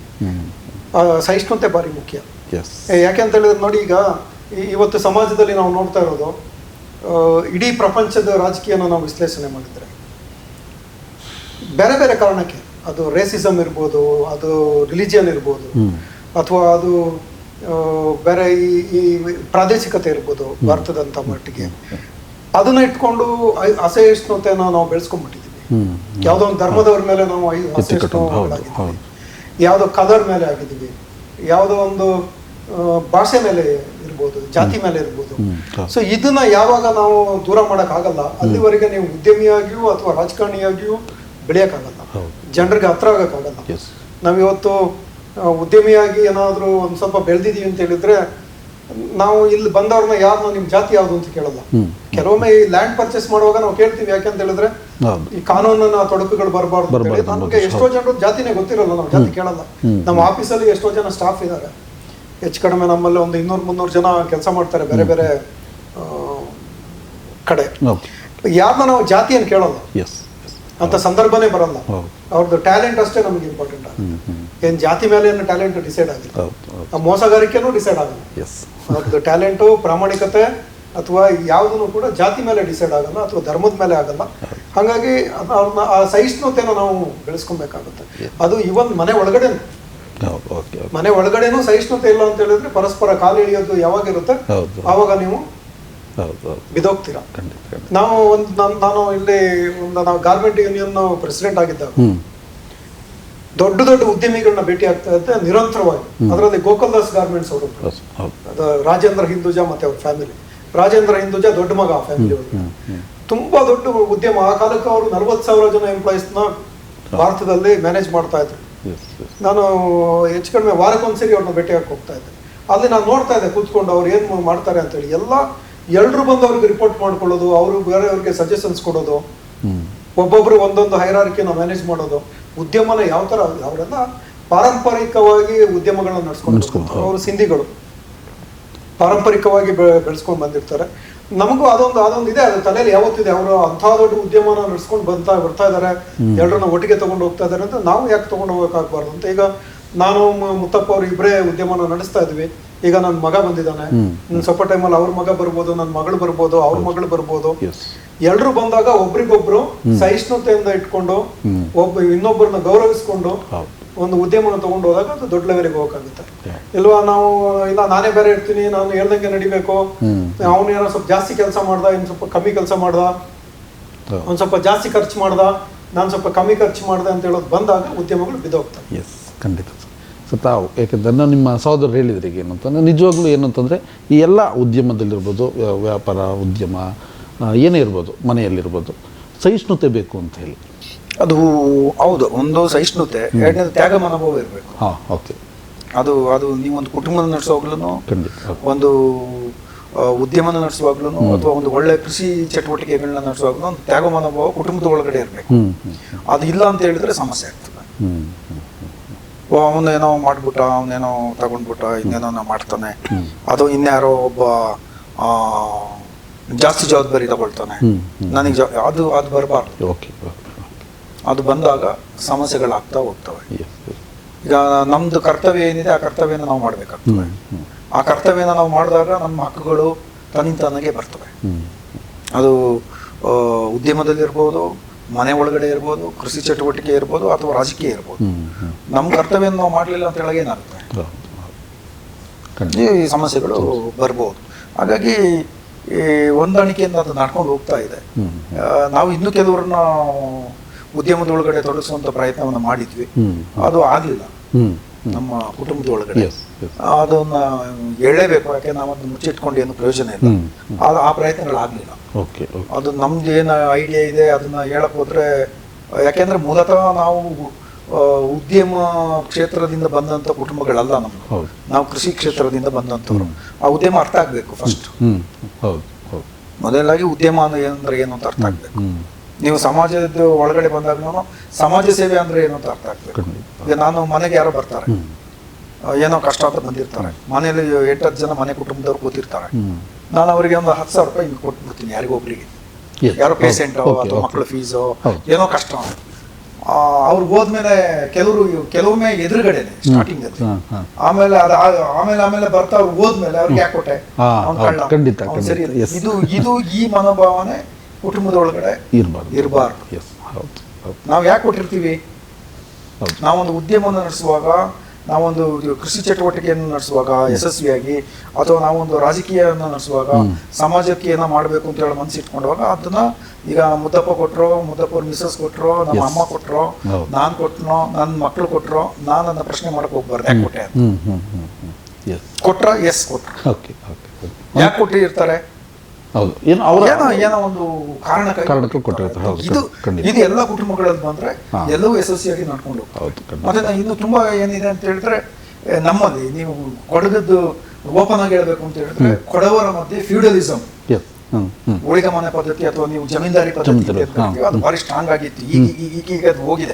ನಾವು ಸಮಾಜನ ವಿಶ್ಲೇಷಣೆ ಮಾಡೋರು, ಸಮಾಜ ಜೊತೆ ಇರೋರು, ರಾಜಕೀಯನ ವಿಶ್ಲೇಷಣೆ ಮಾಡೋರು, ಒಟ್ಟಾರೆ ಸಮಾಜನ ಅಧ್ಯಯನ ಮಾಡ್ಕೊಂಡು ಬಂದಿದ್ದವ್ರಿಗೆ ನಮಗೆ ತುಂಬಾ ಚೆನ್ನಾಗಿ ಗೊತ್ತು ಫ್ಯೂಡಲಿಸಂ ಹೆಂಗಿತ್ತು ಕೊಡಗಲ್ಲಿ. ಈಗಲೂ ಕೆಲವು ಮನಸ್ಥಿತಿಗಳು ಹೆಂಗಿದ್ದಾವೆ. ಸೊ ಆ ತರದ ಇದರಿಂದ ಬಂದವರು ನಾವು ಒಂದ್ ಕಡೆಗೆ. ಹಾಗೆ ಅಂತ ಹೇಳಿ ಕೊಡವರಲ್ಲಿ ಸಮಾಜ ಸೇವಕರು ಇರಲಿಲ್ವಾ, ದಾನಿಗಳಿರ್ಲಿಲ್ವಾ, ದೊಡ್ಡ ಮಟ್ಟದಲ್ಲಿ. 2-3 ನಾನು ಆಗ್ಲೇ ಹೇಳಿದೆ, ದಾನ ಅಂದ್ರೇನು ಬೇರೆ ಬೇರೆ ಅರ್ಥ ಇದೆ, ಬೇರೆ ಬೇರೆ ಉದ್ದೇಶ ಇರುತ್ತೆ. ಕೊಟ್ಟಿದ್ದಾರೆ. ಈಗ ಕೊಡಗಲ್ಲಿ ಬಹುತೇಕ ಜಮೀನುಗಳನ್ನ ದಾನ ಕೊಟ್ಟವರು, ಸ್ಕೂಲ್ಗಳಿಗೆ, ಅದಕ್ಕೆ ಇದಕ್ಕೆ ಹಾಸ್ಪಿಟ್ಲಿಗೆ ಎಲ್ಲ ಕೊಟ್ಟವ್ರೆ. ಇದೇ ಫ್ಯೂಡಲಿಸಮ್ ಫಾಲೋ ಮಾಡೋ ಕೊಡವರು, ಗೌಡ್ರು, ಲಿಂಗಾಯತರು ಏನ್ ಕರಿತೀವಿ ನಾವು, ಸೋಕಾಲ್ಡ್ ಏನು ಜಮೀನ್ದಾರರು ಇದ್ದಾರೆ, ಅವರೇ ಕೊಟ್ಟಿದ್ದು, ದಾನ ಕೊಟ್ಟಿದ್ದು. ಆ ದಾನ ಕೊಡಕ್ಕೆ ಒಂದು ಮನಸ್ಸು ಇರಬೇಕು. ದಾನ ಕೊಟ್ಟ ಮೇಲೆ ವಾಪಸ್ ಇಸ್ಕೊಂಡವರು ನಮಗೆ ಗೊತ್ತು. ಲೋಕಲ್ ಅಲ್ಲಿ ಗೊತ್ತಿದೆ ಜನಕ್ಕೆ ಯಾರು ದಾನ ಕೊಟ್ಟು ವಾಪಸ್ ಇಸ್ಕೊಂಡವ್ರೆ ಜಮೀನುಗಳನ್ನ, ಇಂಥವ್ರು ನಮಗೆ ಗೊತ್ತು ಬೇಕಾದಷ್ಟು. ಸೊ ಅದು ಒಂದ್ ಕಡೆಗೆ. ಹಾಗಾಗಿ ಇಲ್ಲಿ ತ್ಯಾಗ ಮನೋಭಾವನೆ ಬಹಳ ಇಂಪಾರ್ಟೆಂಟ್ ಆಗಿ ಇರ್ಬೇಕಾಗ್ತದೆ. ಈಗ ಅವರು ಒಂದು ಮಾತನ್ನು ಹೇಳಿದ್ರು, ಯಾರನ್ನ ಬೆಳೆಸ್ಬೇಕು ಅಂದ್ರೆ ನೀವು ತ್ಯಾಗ ಮಾಡ್ಬೇಕು ಅಂತ ನನಗೆ ಇರ್ಬೇಕು. ನಾನೇನೋ ತ್ಯಾಗ ಮಾಡ್ತಾ ಇದ್ದೀನಿ ಅಂತ, ತ್ಯಾಗ ಮಾಡ್ತೀನಿ ಅಂತ ಹೇಳಿ ಅದನ್ನ ಪ್ರಚಾರ ಮಾಡ್ಕೊಂಡು ತ್ಯಾಗ ಮಾಡೋದು ಅಂತಲ್ಲ, ಆ ಮನಸ್ಥಿತಿ ಇರ್ಬೇಕು. ಆಗಿದ್ದಾಗ ಅವರು ಈಗ ಮುದ್ದಪ್ಪ ಏನ್ ಮಾಡಿದ್ದಾರೆ ಅಂದ್ರೆ ಕನಿಷ್ಠ ಅಂದ್ರೆ 1 ಡಜನ್ಕಿಂತ ಹೆಚ್ಚು ಉದ್ಯಮಿಗಳನ್ನ ಬೆಳೆಸಿದ್ದಾರೆ. ಅವರು ನಮ್ಗಿಂತ 3 ಪಟ್ಟು 4 ಪಟ್ಟು ಹೆಚ್ಚು ಬಿಸ್ನೆಸ್ ಮಾಡೋರು ಇದ್ದಾರೆ. ಇವತ್ತು ನಮ್ಮ ಜೊತೆಗೆ ಇರ್ತಾರೆ, ಬರ್ತಾರೆ, ಇಲ್ಲಿ ಕೂರ್ತಾರೆ, ಅವ್ರ ಟೈಮಿಂಗ್ ಕೇಳ್ತಾರೆ, ಒಂದು ಕೂತು ಮಾತಾಡಿ ಹೋಗ್ತಾರೆ. ಅದು ಎಲ್ರಿಗೂ ಆಗಲ್ಲ. ಅವನು ದೊಡ್ಡವನಾಗ್ಬಿಟ್ಟ ಅಂತೇಳಿ ಒಂದು ಹೊಟ್ಟೆ ಕಿಚ್ಚು ಬೆಳೆಸ್ಕೊಳ್ಳುವಂಥದ್ದಾಗ್ಲಿ, ಅಥವಾ ಅವನ ಹತ್ರ ಅವನು ನಮ್ಗಿಂತ ದೊಡ್ಡ ಮಟ್ಟದಲ್ಲಿ ಬೆಳೆದ್ಬಿಟ್ಟ ಅಂತೇಳಿ ಕೀಳರಿನೇ ಇಟ್ಕೊಳ್ಳೋದಾಗಲಿ ಮಾಡಬಾರ್ದು, ಮಾಡಿಲ್ಲ. ಅವ್ರು ನಮ್ಮ ಪಾಡಿಗೆ ಅವ್ರ ಕೆಲಸ ಮಾಡ್ಕೊಂಡು ಹೋಗ್ತಾರೆ. ಎಷ್ಟೋ ಜನ ಬೆಳ್ಕೊಂಡಿದ್ದಾರೆ. ಕಷ್ಟದಲ್ಲಿ ಯಾರಾದ್ರೂ ನಮ್ಮಲ್ಲಿಂದ ಹೊರಗಡೆ ಹೋಗಿ ಬಿಸ್ನೆಸ್ ಮಾಡಿ ಕಷ್ಟದಲ್ಲಿ ಸಿಕ್ಕಾಕೊಂಡವ್ರೆ ಅಂತ ಹೇಳಿದ್ರೆ ಅವ್ರನ್ನ ಕರೀತಾರೆ ಬಾಯಿಲಿ ಅಂತ, ನೀನು ಹಿಂಗೆ ಇದು ಮಾಡಿದ್ಯಾ, ಇದು ಮಿಸ್ಟೇಕ್ ಇದೆ, ಇದನ್ನ ಸರಿ ಮಾಡ್ಕೊ, ಏನು ಸಹಾಯ ಬೇಕೋ, ಏನು ಮಾರ್ಗದರ್ಶನ ಬೇಕೋ, ಎಲ್ಲಿ ಸಪೋರ್ಟ್ ಮಾಡಿಸ್ಬೇಕೋ ನಾನು ಮಾಡಿಸ್ತೀನಿ ಅಂತೇಳಿ ಮಾಡಿಸ್ತಾರೆ. ಸೊ ಇದು ಬಹಳ ಅಪರೂಪ ಉದ್ಯಮದಲ್ಲಿ, ಇದು ಬಹಳ ಅಪರೂಪ. ಹಾಗಾಗಿ ಒಂದು ಉದ್ಯಮ ನಡ್ಸ್ಕೊಂಡು ಹೋಗ್ತಾ ಇದೀವಿ. ಹಾಗೆ ಅಂತೇಳಿ ನಾವು ಫೇಲ್ಯೂರ್ ಆಗಿಲ್ವಾ? ಬೇಕಾದಷ್ಟಾಗಿದೆ. ಕೆಲವೊಮ್ಮೆ ಸರ್ಕಾರದ ಪಾಲಿಸಿಗಳು, ಕೆಲವೊಮ್ಮೆ ಈಗ ಫಾರ್ ಎಕ್ಸಾಂಪಲ್ ಡಿಮಾನಿಟೈಸೇಷನ್ ಆಯ್ತು, ಅದು ಸರ್ಕಾರದ ಪಾಲಿಸಿ. 2020ರಲ್ಲಿ ನಮ್ದು ಇದಾಯ್ತು, ಏನು ಕೊರೋನಾ ಲಾಕ್ಡೌನ್ ಆಯ್ತು, 2 ಕಂಟಿನ್ಯೂ ಲಾಕ್ಡೌನ್ ಆಯ್ತು. ಅದು ಬಿಸ್ನೆಸ್ ಮೇಲೆ ಬಹಳ ದೊಡ್ಡ ಹೊಡೆತ ಬೀಳ್ತು. ಎಲ್ರಿಗೂ, ಇಡೀ ಗ್ಲೋಬಲಿ, ಇಡೀ ಜಾಗತಿಕ ಮಟ್ಟದಲ್ಲಿ ಎಲ್ಲಾ ಬಿಸ್ನೆಸ್ಗಳಿಗೂ ಹೊಡೆತ ಬೀಳ್ತು. ಅದು ಹಿನ್ನಡೆಗಳಾಗ್ತವೆ, ಪಾಲಿಸಿಗಳಲ್ಲಿ ಹಿನ್ನಡೆಗಳಾಗ್ತವೆ, ಸರ್ಕಾರದ ಪಾಲಿಸಿಗಳಲ್ಲಿ. ಜನರ ಮನಸ್ಥಿತಿ ಜನರೇಷನ್ ಟು ಜನರೇಷನ್ ಚೇಂಜ್ ಆಗ್ತದೆ. ಅಲ್ಲಿ ನೀವು ಮಾಡ್ತಾ ಇರೋಂಥ ಬಿಸ್ನೆಸ್ ಸಾಂಪ್ರದಾಯಿಕ ಬಿಸ್ನೆಸ್ ಏನ್ ಮಾಡ್ಕೊಂಡು ಬಂದಿರ್ತೀವಿ, ಅದರದ್ದು ಐಡಿಯಾನೇ ಚೇಂಜ್ ಆಗ್ಬಿಡುತ್ತೆ. ಅದು ಆಗ ಹೊಡೆತ ಬೀಳ್ತದೆ. ಇದೆಲ್ಲ ಸಾಧಾರಣವಾಗಿ ಉದ್ಯಮದಲ್ಲಿ, ವ್ಯವಹಾರಗಳಲ್ಲಿ ಇದು ಆಗುವಂಥ ನಷ್ಟಗಳು, ಲಾಭಗಳು, ಇದು ತೊಂದರೆಗಳಾಗ್ತವೆ ಇರ್ತದೆ. ಈಗ ನಾನು ರಾಜಕೀಯದ ಜೊತೆಲಿ ಇರೋದ್ರಿಂದ ನನ್ನ ಜಾಸ್ತಿ ಟಾರ್ಗೆಟ್ ಮಾಡ್ಕೊಂಡು ಟೀಕೆ ಮಾಡೋದು ಇರ್ತದೆ ಬಿಸ್ನೆಸ್. ಅರ್ಥ ಆಯ್ತಾ? ಆಮೇಲೆ ರಾಜಕೀಯದ ಲಿಂಕ್, ನಾನು ರಾಜಕೀಯದಲ್ಲಿ ಇರೋದ್ರಿಂದ ಬ್ರದರ್ ಆಗಿದ್ರೆ ಅವ್ರನ್ನ ಸೇರಿಸಿ ಮತ್ತೆ ಟೀಕೆ ಮಾಡುವಂಥದ್ದು ಇವೆಲ್ಲ ಇರ್ತದೆ. ಒಂದು ಬಿಸ್ನೆಸ್ ಮಾಡುವಾಗ, ಒಂದು ರಾಜಕೀಯ ಮಾಡುವಾಗ, ಒಂದು ಸಮಾಜದಲ್ಲಿ ಗುರುತಿಸ್ಕೊಂಡವಾಗ, ಮುಂದೆ ಹೋಗ್ತಾ ಇರುವಾಗ ಟೀಕೆಗಳು ಸಹಜವಾಗಿ ಬರ್ತದೆ. ಅದಕ್ಕೆ ನಿಂದಕರು ಇರಬೇಕ ಈ ಜಗದೊಳಗೆ, ಅದು ಇರ್ತದೆ. ಅದನ್ನ ಸರಿ ಮಾಡಿಕೊಂಡು ಮುಂದಕ್ಕೆ ಹೋಗುವಂಥದ್ದು ರಾಜಕೀಯ, ವ್ಯವಹಾರ ಅಥವಾ ಒಂದು ಕುಟುಂಬ, ಅದೆಲ್ಲವನ್ನು ಸರಿ ದೂಗಿಸ್ಕೊಂಡು ಹೋಗೋಕೆ ಸಾಧ್ಯ ಆಗ್ತದೆ. ನಿಂದನೆ ಬಂದ ತಕ್ಷಣ ನೀವು ಕುಗ್ಗೋದ್ರೆ, ಮನಸ್ಸಿಗೆ ಡಿಪ್ರೆಷನ್ ಬಂದರೆ, ಆಗ ಯಾವುದು ಕೂಡ ಮುಂದಕ್ಕೆ ಹೋಗೋಕೆ ಸಾಧ್ಯ ಇಲ್ಲ. ಖಂಡಿತ ಸರ್. ಯಾಕೆಂದರೆ ನಿಜವಲ್ಲ, ಒಂದು ರೀತಿಯಲ್ಲಿ ಬಹುಶಃ ಒಂದು ಉದ್ಯಮ ಆಗಲಿ, ಏನೋ ಒಂದು ವ್ಯವಹಾರ ಆಗಿರಲಿ, ಅದನ್ನು ಸಹೋದರರಿಬ್ಬರು ಒಟ್ಟುಗೂಡಿಸಿ ಒಂದೇ ತಗೊಂಡು ಹೋದಾಗ, ಮತ್ತು ಇಬ್ಬರಲ್ಲೂ ಒಂದೇ ರೀತಿಯ ಮನಸ್ಥಿತಿ ಇದ್ದಾಗ, ತಾವು ಹೇಳಿದ್ರಾಗಲಿ ಸಹಿಷ್ಣುತೆ ಬೇಕು ಅಂತ ತಾವು ಹೇಳಿದ್ರಿ, ತಾವು ತ್ಯಾಗ ಮನೋಭಾವನೆ ಇರಬೇಕು ಅಂತೇಳಿ, ಇಬ್ಬರಲ್ಲೂ ಕೂಡ ಆ ಒಂದು ಮನೋಭಾವನೆ ಇರೋದ್ರಿಂದನೇ ಬಹುಶಃ ಇಷ್ಟು ಯಶಸ್ವಿ ಆಗಲಿಕ್ಕೆ ಸಾಧ್ಯ ಆಗಿದೆ. ಮತ್ತಷ್ಟು ವಿಚಾರಗಳ ಬಗ್ಗೆ ಮಾತಾಡೋಣ ವೀಕ್ಷಕರೇ. ಈಗ ಒಂದು ಸಣ್ಣ ಬ್ರೇಕ್ ತಗೋತೀನಿ.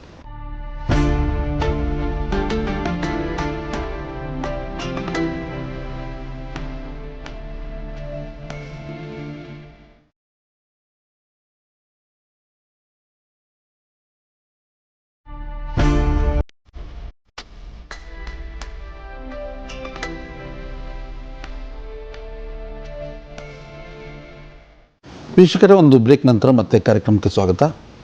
ಸಾಧಕರು ವಿಶೇಷ ಕಾರ್ಯಕ್ರಮದಲ್ಲಿ ನಮ್ಮ ಜೊತೆಗಿದ್ದಾರೆ ನಮ್ಮ ಕೊಡಗಿನ ಸಹೋದರರಾದಂಥ ನಾಪಂಡ ಮುತ್ತಪ್ಪ ಮತ್ತು ಮುದ್ದಪ್ಪನವರು.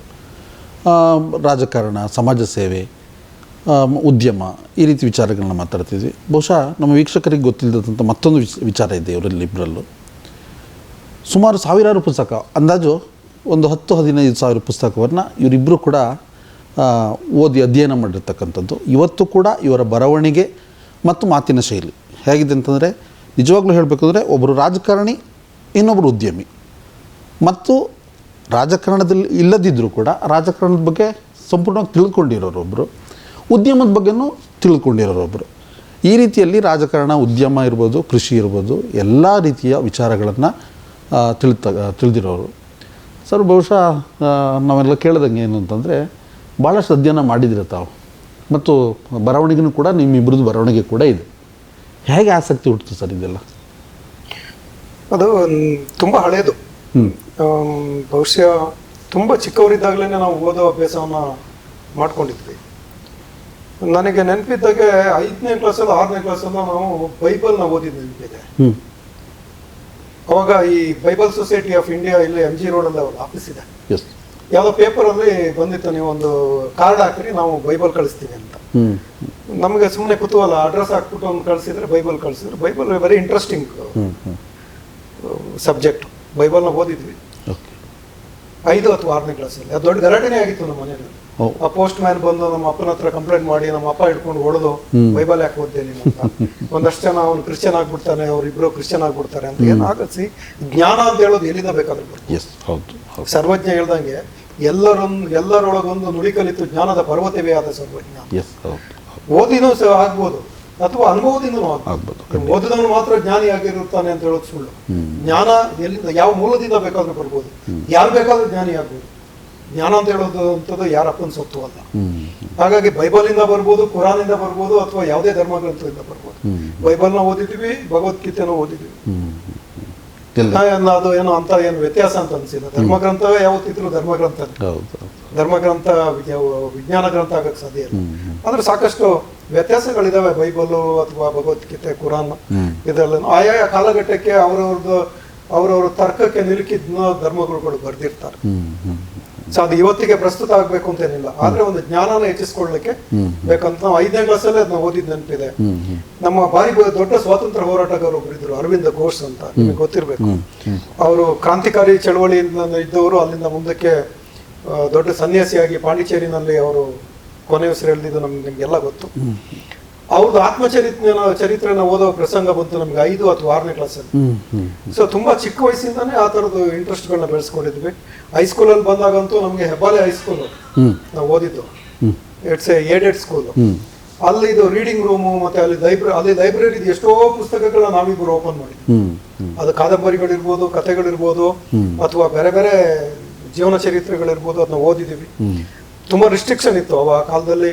ನಿಮಗೆ ಸ್ಕೂಲಲ್ಲಿ ಆಗ್ಬೋದು, ಮನೇಲಿ ಆಗ್ಬೋದು, ಕಾದಂಬರಿಗಳನ್ನ, ಮ್ಯಾಗಝಿನ್ಗಳನ್ನ ಓದೋದಕ್ಕೆ ತುಂಬಾ ರಿಸ್ಟ್ರಿಕ್ಷನ್ ಇತ್ತು. ಆದ್ರೂ ನಾವು ಹೆಂಗೋ ದುಡ್ಡು ಕೂಡಿಸಿ ಒಂದು ತರಂಗ, ಒಂದು ಸುಧಾ, ಒಂದು ಮಂಗಳ ಪತ್ರಿಕೆನ ತಂದು ಓದ್ತಾ ಇದ್ವಿ ಮನೆಯಲ್ಲಿ. ಅಥವಾ ನಮ್ಮ ಪಕ್ಕದ ಮನೆಯಲ್ಲಿ ಒಬ್ರು ಜೆಸ್ಸಿ ಅಂತಿದ್ರು, ನಮ್ಗೆ ಸ್ವಲ್ಪ ವಯಸ್ಸಲ್ಲಿ ದೊಡ್ಡವರು, ನಮ್ಮ ಅಕ್ಕ ಅಂತ ಕರಿತಾ ಇದ್ರು. ಇವಾಗ ಬೆಂಗಳೂರಿನಲ್ಲಿ LIC ನಲ್ಲಿ ದೊಡ್ಡ ಆಫೀಸರ್ ಆಗಿದ್ದಾರೆ.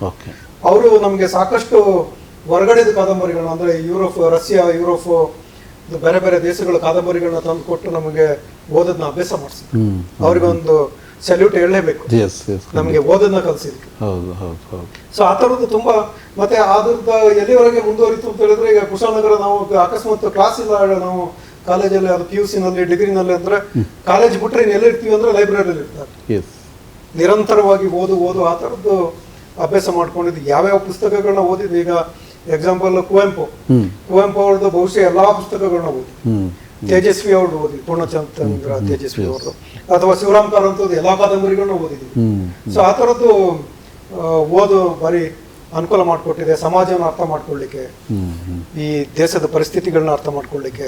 ಅಲ್ಲಿಂದ ಬೇರೆ ಬೇರೆ ಇಂಟ್ರೆಸ್ಟಿಂಗ್ ಸಬ್ಜೆಕ್ಟ್ಗಳನ್ನೆಲ್ಲ ಓದಿದ್ದೀವಿ. ಅದು ಆಫ್ರಿಕಾದ ಕರಿಯರ್ದು ಸಮಸ್ಯೆ ಇರ್ಬೋದು, ಅಥವಾ ಅಮೆರಿಕದ ಗುಲಾಮ ಪದ್ಧತಿ ಇರ್ಬೋದು, ರಷ್ಯಾದು ಸಾಮಾಜಿಕ ಕ್ರಾಂತಿ ಇರ್ಬೋದು, ಬೊಲ್ಶೆವಿಕ್ ಕ್ರಾಂತಿ ಇರ್ಬೋದು, ಚೈನಾದ ಸಾಮಾಜಿಕ ಕ್ರಾಂತಿ ಇರ್ಬೋದು, ಅಥವಾ ವಿಯೆಟ್ನಾಂ ಯುದ್ಧ ಇರ್ಬೋದು.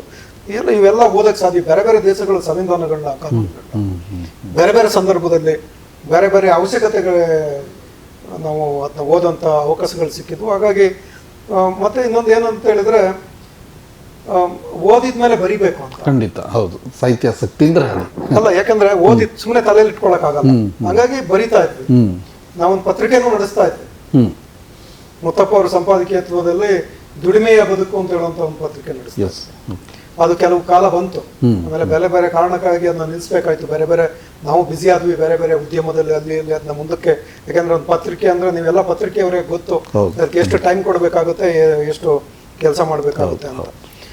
ಆಮೇಲೆ ಆ ಕಾಲಕ್ಕೆ 2001, 2, 3, 4 ಸಂದರ್ಭದಲ್ಲಿ ಜನವಾಹಿನಿನಲ್ಲಿ ನಾನು ಮತ್ತೆ ಮುತ್ತಪ್ಪ ಇಬ್ರು ಕಾಯಂ ಅಂಕಣಕಾರರಾಗಿದ್ವಿ. ಅವಾಗ ನಮ್ಮ ಮಾಜಿ ಸಂಸದರು ಇನ್ನು ಬರೆಯೋದನ್ನೇ ಸ್ಟಾರ್ಟ್ ಮಾಡಿರ್ಲಿಲ್ಲ. ಆ ಕಾಲದಲ್ಲಿ ನಾವು ಅಂಕಣಕಾರರಾಗಿದ್ವಿ. ಅವ್ರಲ್ಲಿ ಬಂದು ನಿಂತ್ಕೊಡೋರು, ನಮ್ಗೊಂದು ಬರೆಯಕ್ಕೆ ಒಂದು ಅವಕಾಶ ಕೊಡ್ರಿ ಜನವಾಹಿನಿ.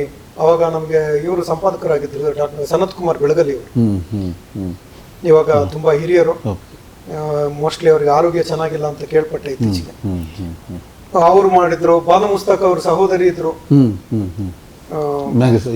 ಪ್ರಶಸ್ತಿ ವಿಜೇತರು. ಅವ್ರದ್ದು ಸಹೋದರಿ ಇದ್ರು ಇಸ್ರತ್ ನಿಸಾರ್ ಅಂತ ಹೇಳಿ. ಅವರು ಸಪೋರ್ಟ್ ಮಾಡಿದ್ರು ಸಾಕಷ್ಟು ಬರವಣಿಗೆಗೆ. ಆಮೇಲೆ ಜನವಾಹಿನಿ ಕಾರಣಾಂತರಗಳಿಂದ ನಿಂತೋಯ್ತು. ಆಮೇಲೆ ಸೂರ್ಯೋದಯ ಅಂತ ಒಂದು ಪತ್ರಿಕೆ ಬಂತು. ಅಲ್ಲಿದ್ದ ಟೀಮ್ ಎಲ್ಲ ಇಲ್ಲಿ ಬರಿತಾ ಇದ್ರು, ಅಲ್ಲಿನೂ ನಾವು ಅಂಕಣ ಬರಿತಾ ಇದ್ವಿ. ವಾರ್ತಾ ಭಾರತಿ ಬಂದ್ಮೇಲೆ ನಾವು ಬರೆಯಕ್ ಸಾಧ್ಯ ಆಗಿಲ್ಲ. ಅಲ್ಲಿದ್ದ ಟೀಮ್ ಇಲ್ಲಿಗೆ ಶಿಫ್ಟ್ ಆದ್ರೂ ನಾವು ಬರೀಲಿಲ್ಲ. ಕೆಲವು ಕಾಲ ಲಂಕೇಶ್ ಪತ್ರಿಕೆಗೆ ಬರ್ತೀವಿ. ಕೊನೆಗೆ ಒಂದು ಕಾರ್ಪೊರೇಟ್ ಪತ್ರಿಕೆಯಲ್ಲಿ ಬರೆಯುವಂತ ಸಂದರ್ಭದಲ್ಲಿ ಅವರಲ್ಲಿ ಇದು ಪ್ರಧಾನ ಸಂಪಾದಕರ ಜೊತೆ ಆದಂತ ಒಂದು ಜಗಳದಿಂದಾಗಿ ಹೆಚ್ಚು ಕಡಿಮೆ 15 ವರ್ಷಗಳ ಕಾಲ ನಾವು ಬರೀಲಿಲ್ಲ. ಬರೆಯೋದು ನಿಲ್ಸ್ಬಿಟ್ವಿ. ಹೆಸರು ತಗೊಂಬೋದು ನಮ್ಗೇನಿಲ್ಲ. ವಿಶ್ವೇಶ್ವರ ಭಟ್ರು ನನಗೊಂದು ಆರ್ಟಿಕಲ್ ಕೇಳಿದ್ರು, ಗಾರ್ಮೆಂಟ್ ಕಾರ್ಮಿಕರ ಸಮಸ್ಯೆ ಬಗ್ಗೆ ಒಂದು ಆರ್ಟಿಕಲ್ ಕೊಡ್ರಿ ಅಂತ. ಸೊ ನಾವು ತುಂಬಾ ಕಷ್ಟಪಟ್ಟು ರೆಡಿ ಮಾಡಿದ್ದೆ. ನಾನು ಒಂದೇ ಕಂಡೀಷನ್ ಇತ್ತು, ನೋಡಿ ಸ್ವಾಮಿ, ಯಾವುದೇ ಕಾರಣಕ್ಕೂ ಎಡಿಟ್ ಮಾಡಬಾರ್ದು. ಸಮಸ್ಯೆ ಇದೆ, ಅದು ಅದೇ ತರ ಆಗ್ಬೇಕು ಅಂತ. ಆದ್ರೂ ಅವ್ರು ಮಾತು ಕೊಟ್ಟು ತಪ್ಪಿದ್ರು. ಮಾತಿಗೆ ಪ್ರಕಟಣೆ ಆದಾಗ ಅದು ಸಾಕಷ್ಟು ತಿದ್ದುಪಡಿಗಳಾಗಿತ್ತು. ನಾವು ಇಲ್ಲ ಅದನ್ನ ಮಾಡಲ್ಲ, ನಾವು ಇನ್ನು ಮುಂದೆ ಬರೆಯಲ್ಲ ಅಂತೇಳಿ ಅವತ್ತು ನಿಲ್ಲಿಸಿದವರು. ಅಷ್ಟರಲ್ಲಿ ಲಂಕೇಶ್ ಪತ್ರಿಕೆನಲ್ಲಿ ದೊಡ್ಡ ಸಮಸ್ಯೆಗಳಾಯ್ತು, ನಿಮಗೆ ಗೊತ್ತು. ಸೊ ಹಾಗಾಗಿ ಅಲ್ಲೂ ಮತ್ತಿನ್ನೆಲ್ಲೂ ಅಷ್ಟರಲ್ಲಿ ನಾವು ಉದ್ಯಮದಲ್ಲಿ ತುಂಬಾ ಬ್ಯುಸಿ ಆದ್ವಿ. ಬರೆಯೋದನ್ನ ನಿಲ್ಲಿಸ್ಬೇಕಾಯ್ತು. ನಿಮ್ಗೆ ಇನ್ನೊಂದು ಸೀಕ್ರೆಟ್ ಹೇಳ್ಬೇಕು ನಾನು. ಖಂಡಿತ ಹೇಳಿ. ನಮ್ಗೆ ಕೆಲಸ ಇಲ್ಲದೆ ಇದ್ದಾಗ, ಉದ್ಯಮದಲ್ಲಿ ದುಡಿಮೆ ಇಲ್ಲದೆ ಇದ್ದಾಗ, ಬೇರೆ ಕಡೆ ದುಡಿಮೆ ಇಲ್ಲದೆ ಇದ್ದಾಗ ನಮ್ಗೆ ಬದುಕು ಕೊಟ್ಟಿದ್ದು ಬರಹ.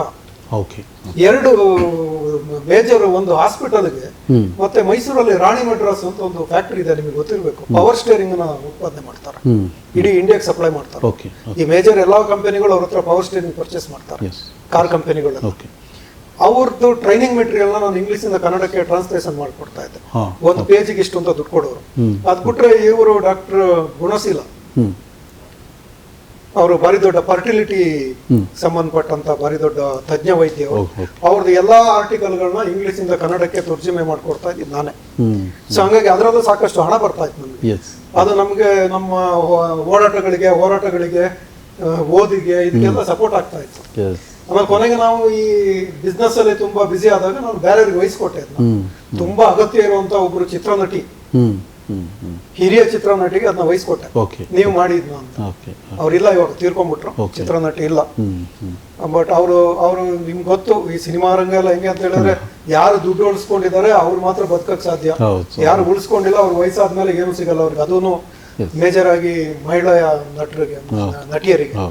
ಅವ್ರು ತುಂಬಾ ಕಷ್ಟದಲ್ಲಿದ್ರು ಅಂತ ಅವ್ರನ್ನ ಬಿಟ್ಟಿದ್ದೆ. ಸೊ ಪಾಪ ಅವರು ತೀರ್ಕೊಂಡ್ರು. ಸೊ ಹಾಗಾಗಿ ಈ ತರ ನಮ್ಗೆ ಅನ್ನವನ್ನು ಕೊಟ್ಟಿದೆ ಓದು ಮತ್ತೆ ಬರವಣಿಗೆ, ಸಾಹಿತ್ಯ. ನಾವು ಬರೀ ಉದ್ಯಮ ಅಂತ ಆ ತರ ಹೇಳಕ್ಕಾಗಲ್ಲ. ಸೊ ಹಾಗಾಗಿ ಮತ್ತೆ ಬೇರೆ ಬೇರೆ ಸಂದರ್ಭದಲ್ಲಿ ನಾವು ಕೆಲಸ ಮಾಡುವಂತ ಸಂದರ್ಭದಲ್ಲಿ ನಾವು ಸ್ವಯಂ ಸೇವಾ ಸಂಸ್ಥೆಗಳ ಜೊತೆಗೆ ಕೆಲಸ ಮಾಡುವಾಗ ಸ್ವಯಂ ಸೇವಾ ಸಂಸ್ಥೆಗಳಿಗೆ ಅನುಕೂಲವಾಗುವಂತ ಕೆಲವು ಪುಸ್ತಕಗಳನ್ನ ಪ್ರಕಟಿಸಿದ್ವಿ. ಮೊದಲನೇ ಬಾರಿಗೆ ಕರ್ನಾಟಕದಲ್ಲಿ ಈ ಸ್ವಯಂ ಸೇವಾ ಸಂಸ್ಥೆಗಳಿಗೆ ಎಲ್ಲೆಲ್ಲಿ ಆರ್ಥಿಕ ಸಹಾಯ ಸಿಗುತ್ತೆ ಅಂತ ಯಾರಿಗೂ ಗೊತ್ತಿರ್ಲಿಲ್ಲ. ಅದೆಲ್ಲ ಮಾಫಿಯಾ ಕೈಲಿತ್ತು. ಮಾಫಿಯಾದವ್ರ ಕೈಲಿ ಇಟ್ಕೊಂಡ್ಬಿಟ್ಟಿದ್ರು. ಅವ್ರದ್ದು ಸರ್ಕಲ್ ಒಳಗಡೆನೆ ಅದು ಹೋಗ್ತಾ ಇತ್ತು. ನಾವೇನ್ ಮಾಡಿದ್ವಿ, ಒಂದು ಪುಸ್ತಕನೇ ಮಾಡ್ಬಿಟ್ಟು ಎಲ್ರಿಗೂ ಹಂಚ್ಬಿಟ್ವಿ 100 ರೂಪಾಯಿಗೆ. ಅದಕ್ಕಾಗಿ ನಮ್ಮೇಲೆ ಜನ ಬರೀ ನಿಗಿನಿಗೆ ಕೆಂಡ ಆಗಿತ್ತು. ಇವರು ಸೀಕ್ರೆಟ್ ಎಲ್ಲ ಬಿಟ್ಕೊಟ್ಬಿಟ್ರು. ಅದು ಒಂದು. ಆಮೇಲೆ ನಾವು ಕಾರ್ಮಿಕರ ಜೊತೆ ಕೆಲಸ ಮಾಡುವಾಗ ಕಾರ್ಮಿಕರ ಹಕ್ಕುಗಳು, ಅದನ್ನ ಜನರಿಗೆ ತಲುಪಿಸಕ್ಕಾಗಿ ಆ ತರದ ಪುಸ್ತಕಗಳನ್ನ ಪ್ರಕಟ ಮಾಡಿದ್ವಿ. ಅದಾದ್ಮೇಲೆ ಇನ್ನು ಉದ್ಯಮಕ್ಕೆ ಸಂಬಂಧಪಟ್ಟಂಗೆ ನಾವು ಆ ತರದ್ದು ಪ್ರಯತ್ನ ಕೈ ಹಾಕಿಲ್ಲ. ಬಟ್ ತುಂಬಾ ಈಗ ಬರೆಯಕ್ಕೂ ಟೈಮ್ ಬೇಕು, ಅದಕ್ಕೆ ಸಮಯ ಕೊಟ್ಟು ಬರಿಬೇಕಾಗುತ್ತೆ. ಬಟ್ ಕೊರೋನಾ ಲಾಕ್ಡೌನ್ ಅಲ್ಲಿ ಒಂದು ಕೊಡವ ಸಾಮ್ರಾಜ್ಯಗಳ ಹೆಗ್ಗುರುತುಗಳು ಅಂತ ಹೇಳುವಂತ ಒಂದು ಐತಿಹಾಸಿಕ ಒಂದು ಪುಸ್ತಕವನ್ನ ಪ್ರಕಟಣೆ ಮಾಡಿದ್ವಿ. ಪೊನ್ನಂಪೇಟೆ ಕೊಡವ ಸಮಾಜದಲ್ಲಿ ಅದು ಬಿಡುಗಡೆ ಆಯ್ತು. ಅದ್ರ ಮುಂದುವರಿದ ಭಾಗವಾಗಿ ಇನ್ನೊಂದು ಪುಸ್ತಕ ಸದ್ಯದಲ್ಲೇ ಪ್ರಕಟಣೆಗೆ ಹೋಗುತ್ತೆ. ಅದು 5,000 ಪ್ರತಿಗಳು ಖಾಲಿಯಾಗಿದೆ. ಕೊಡವ ಸಾಮ್ರಾಜ್ಯಗಳ ಗುರುತುಗಳು. ಈಗ ಇನ್ನೊಂದು ಪುಸ್ತಕ ಸದ್ಯದಲ್ಲೇ ಪ್ರಕಟಣೆಗೆ ಸಿದ್ಧವಾಗಿದೆ, ಅದ್ರದ್ದು ಮುಂದುವರಿದ ಭಾಗ ಆಗಿದೆ. ಸೊ ಹಂಗಾಗಿ ಆ ಪ್ರಯತ್ನಗಳಲ್ಲಿ ನಾವು ಅದನ್ನ ಆ ಸಬ್ಜೆಕ್ಟ್ ನ ಇಟ್ಕೊಂಡು ಅದ್ರ ಮೇಲೆ ನಿರಂತರವಾಗಿ ಓದು ಅಧ್ಯಯನ ಅದನ್ನ ಮಾಡ್ಕೊಂಡು ಅದನ್ನ ಮುಂದುವರ್ಸ್ಕೊಂಡು ಹೋಗಿದ್ವಿ. ಸೊ ಹಾಗಾಗಿ ಇದು ಈ ಓದು ನಮಗೆ ಸಾಕಷ್ಟು ಸರಿ ನಮ್ಗೆ ಬದುಕನ್ನ ಕೊಟ್ಟಿದೆ, ಅನ್ನ ಕೊಟ್ಟಿದೆ, ಒಂದ್ ಸ್ವಲ್ಪ ಹೆಸರನ್ನು ಕೊಟ್ಟಿದೆ. ಆದ್ರೆ ನಾವು ಒಂದು ಪ್ರೊಫೆಷನಲ್ ಬರಹಗಾರರಾಗಿ ಪ್ರೊಫೆಷನಲ್ ಆಗಿ ಅದನ್ನ ಇಟ್ಕೊಳಕ್ ಸಾಧ್ಯವಾಗಿಲ್ಲ. ನಮ್ಗೆ ಗೊತ್ತು, ಇವತ್ತು ಯಾರೊಬ್ರು ಮುಖ್ಯಮಂತ್ರಿಗಳದ್ದು ಪತ್ರಿಕಾ ಕಾರ್ಯದರ್ಶಿ ಆಗಿದ್ದವರು ಕೂಡ ನಮ್ ಜೊತೆನಲ್ಲಿ ಮಧ್ಯದಲ್ಲಿ ಬಂದು ಜಾಗ ಕೇಳ್ಕೊಂಡು ಅಂಕಣ ಬರೀತಾ ಇದ್ರು. ನಾವು ಆ ಕಾಲದಲ್ಲೇನೆ ನಾವು ಅಂಕಣ ಬರೀತಾ ಇದ್ದಂತ ನನ್ಗೆ ಗೊತ್ತು. ನಮ್ಗೆ ಇಲ್ಲಿ ಬೆಂಗಳೂರಲ್ಲಿ Indian institute of Indian social institute ISI ಅಂತಿದೆ. ಅಲ್ಲಿ ನಮ್ಮ ಅಂಕಣಗಳು ಸಮಾಜ ಸೇವಾ ಕ್ಷೇತ್ರದಲ್ಲಿ ತರಬೇತಿ ಪಡಿತಾ ಇರುವಂತವರಿಗೆ ಟೆಕ್ಸ್ಟ್ ಆಗಿತ್ತು. ಈಗಲ್ಲ, ಅದು 20-25 ವರ್ಷಗಳಿಂದ. ಸೊ ಹಾಗಾಗಿ ಆ ಥರದ್ದು ಮತ್ತು ನಾವು ಉದ್ಯಮಕ್ಕೆ ಬಂದ್ಮೇಲೆ ಇಲ್ಲಿ ಜಾಸ್ತಿ ಸಮಯ ಕೊಡಬೇಕಾಗಿದ್ದರಿಂದ ನಮಗೆ ಈ ರಾಜಕೀಯ ಅಥವಾ ಉದ್ಯಮದಲ್ಲಿ ಬರವಣಿಗೆ ಅಷ್ಟೇನು ಕಷ್ಟ. ನಾವು ಯಾರೋ ಒಂದು ಸೋಷಿಯಲ್ ಮೀಡಿಯಾದಲ್ಲಿ ಏನೋ ಒಂದು ಪೋಸ್ಟ್ ಮಾಡಿದ್ರು ಅದಕ್ಕೆ ರಿಪ್ಲೈ ಮಾಡೋಕ್ಕೂ ಕೂಡ ಇವಾಗ 2-3 ದಿವಸ ಬೇಕಾಗುತ್ತೆ, ಅಷ್ಟು ಟೈಮ್ ಕೊಡೋ. ಯಾಕಂದ್ರೆ ನೋಡಿ, ಈಗೆಲ್ಲ ನಾವು ಡಿಪೆಂಡ್ ಆಗಿರೋದು ಮೊಬೈಲ್ ಫೋನ್. ಎಲ್ಲ ಇಮೇಲ್ಗಳು, ಡಾಕ್ಯುಮೆಂಟ್ಗಳು ಎಲ್ಲ ಫೋನಲ್ಲಿ ಬರ್ತವೆ. ನೀವು ಏನಾಗ್ಬಿಡುತ್ತೆ, ನಾವು 24 ಗಂಟೆ ಫೋನ್ ಇಟ್ಕೊಂಡಿದ್ರೆ ರಾತ್ರಿ ನಿದ್ರೆ ಬರಲ್ಲ. ಒಂದೊಂದು ಸಿಸ್ಟಮ್ ಅಲ್ಲಿ ನೋಡ್ಬೇಕು, ಇಲ್ಲ ಫೋನ್ ಅಲ್ಲಿ ನೋಡ್ಬೇಕು. ಒಂದೇನೋ ಡಾಕ್ಯುಮೆಂಟ್ ಬಂತು ಅಂತ ಹೇಳಿದ್ರೆ ಒಂದು 20 ಪೇಜ್ 30 ಪೇಜ್ ಅಂದ್ರೆ ಅದು ಓದಕ್ಕೆ ಎಷ್ಟು ಟೈಮ್ ಬೇಕಾಗುತ್ತೆ. ಸೊ ಈ ತರದೆಲ್ಲ ಪರಿಸ್ಥಿತಿ ಒಳಗಡೆ ಅದನ್ನ ಮುಂದಕ್ಕೆ ತಗೊಂಡು ಹೋಗಕ್ಕಾಗಿಲ್ಲ. ಓಕೆ, ಖಂಡಿತ. ಯಾಕೆಂತಂದ್ರೆ ಇವತ್ತು ತಾವು ತಿಳಿಸ್ಕೊಟ್ಟಿದ್ರಿ ಇಬ್ಬರು. ಬಹಳಷ್ಟು ಜನರಿಗೆ ಈ ವಿಚಾರ ಗೊತ್ತಿರಲಿಲ್ಲ, ನಮ್ಮ ಕೊಡಗಿನಲ್ಲಿ ಹಲವರಿಗೆ ಗೊತ್ತಿರಲಿಲ್ಲ. ಯಾಕಂದರೆ ಅವರು ಸಾಹಿತಿಗಳು ಮತ್ತು ಏನಂತಂದರೆ ಹಲವಾರು ಪತ್ರಿಕೆಗಳಿಗೆ ತಾವು ಈಗ ಹೇಳಿದಂತೆ ಅಂಕಣಕಾರರಾಗಿ ಕೆಲಸ ಮಾಡಿದಂಥದ್ದು, ಮತ್ತು ಬಹಳಷ್ಟು ಈ ರೀತಿಯ ಪುಸ್ತಕಗಳನ್ನ ಬರೆದಂಥದ್ದು, ಪತ್ರಿಕೆಗಳಲ್ಲಿ ಮತ್ತು ತಮ್ಮದೇ ಪತ್ರಿಕೆಯನ್ನು ತಾವು ಮಾಡಿದಂಥದ್ದು ಬಹಳಷ್ಟು ಜನಗಳಿಗೆ ಈ ವಿಚಾರ ಗೊತ್ತಿರಲಿಲ್ಲ. ಯಾಕೆಂತಂದರೆ ಎಲ್ಲೋ ಒಂದು ಕಡೆ ನೋಡುವಾಗ ಅವರು ಉದ್ಯಮಿಗಳು ಮತ್ತು ರಾಜಕಾರಣಿಗಳು, ಸಮಾಜ ಸೇವಕರು ಅನ್ನುವಂಥದ್ದು. ಬಟ್ ಅದರಲ್ಲಿ ಆಳವಾದ ಅಧ್ಯಯನ ಕೂಡ ಅಡಗಿದೆ ಅವರಲ್ಲಿ, ಮತ್ತು ಆಳವಾದ ಜ್ಞಾನ ಇದೆ ಅಂತ ಖಂಡಿತವಾಗಿ ಗೊತ್ತಿರಲಿಲ್ಲ. ಬಹುಶಃ ಅದು ಗೊತ್ತಾಗಿದೆ ಅಂತ ನಾನು ಭಾವಿಸ್ತೀನಿ ವೀಕ್ಷಕರೇ. ಮತ್ತು ಇನ್ನೊಂದು ಸರ್, ಬಹುಶಃ ಒಂದು ರೀತಿಯಲ್ಲಿ ತಾವು ಉದ್ಯಮಿಗಳು ಮತ್ತು ಸಮಾಜ ಸೇವಕರು ಕೂಡ ಹೌದು, ರಾಜಕಾರಣವೂ ಇದೆ, ಕುಟುಂಬದಲ್ಲಿ ಎಲ್ಲವೂ ಕೂಡ ಹೊಂದುತ್ತಿದೆ. ಇದು ಅಣ್ಣ ತಮ್ಮಂದಿರ ನಡುವೆ ಹೀಗಿರುವಾಗ ಬೇರೆಯವರಿಗೆ ಒಂದು ರೀತಿ ಬೇರೆಯವರಿಗೆ, ಯಾಕಂತಂದ್ರೆ ಒಬ್ರು ಮಿತ್ರರು ಇರುವಾಗ ಶತ್ರುಗಳಿದ್ದೇ ಇರ್ತಾರೆ. ಆ ಸಮಸ್ಯೆಗಳು ತಮಗೆ ಏನಾದ್ರು ಬಂತ ಅಂತ? ಈಗ ಶತ್ರುಗಳು ಅಂತೇಳಿ ಈಗ ನಾವು ಎಲ್ಲ ನಮ್ಮ ಮನಸ್ಥಿತಿ ಮೇಲೆ ಖಂಡಿತವಲ್ಲ. ಯಾಕೆಂದ್ರೆ ನಾನು ಹೇಳೋದು ಈಗ ನಾನೊಂದು ಉದಾಹರಣೆ ಹೇಳ್ತೀನಿ.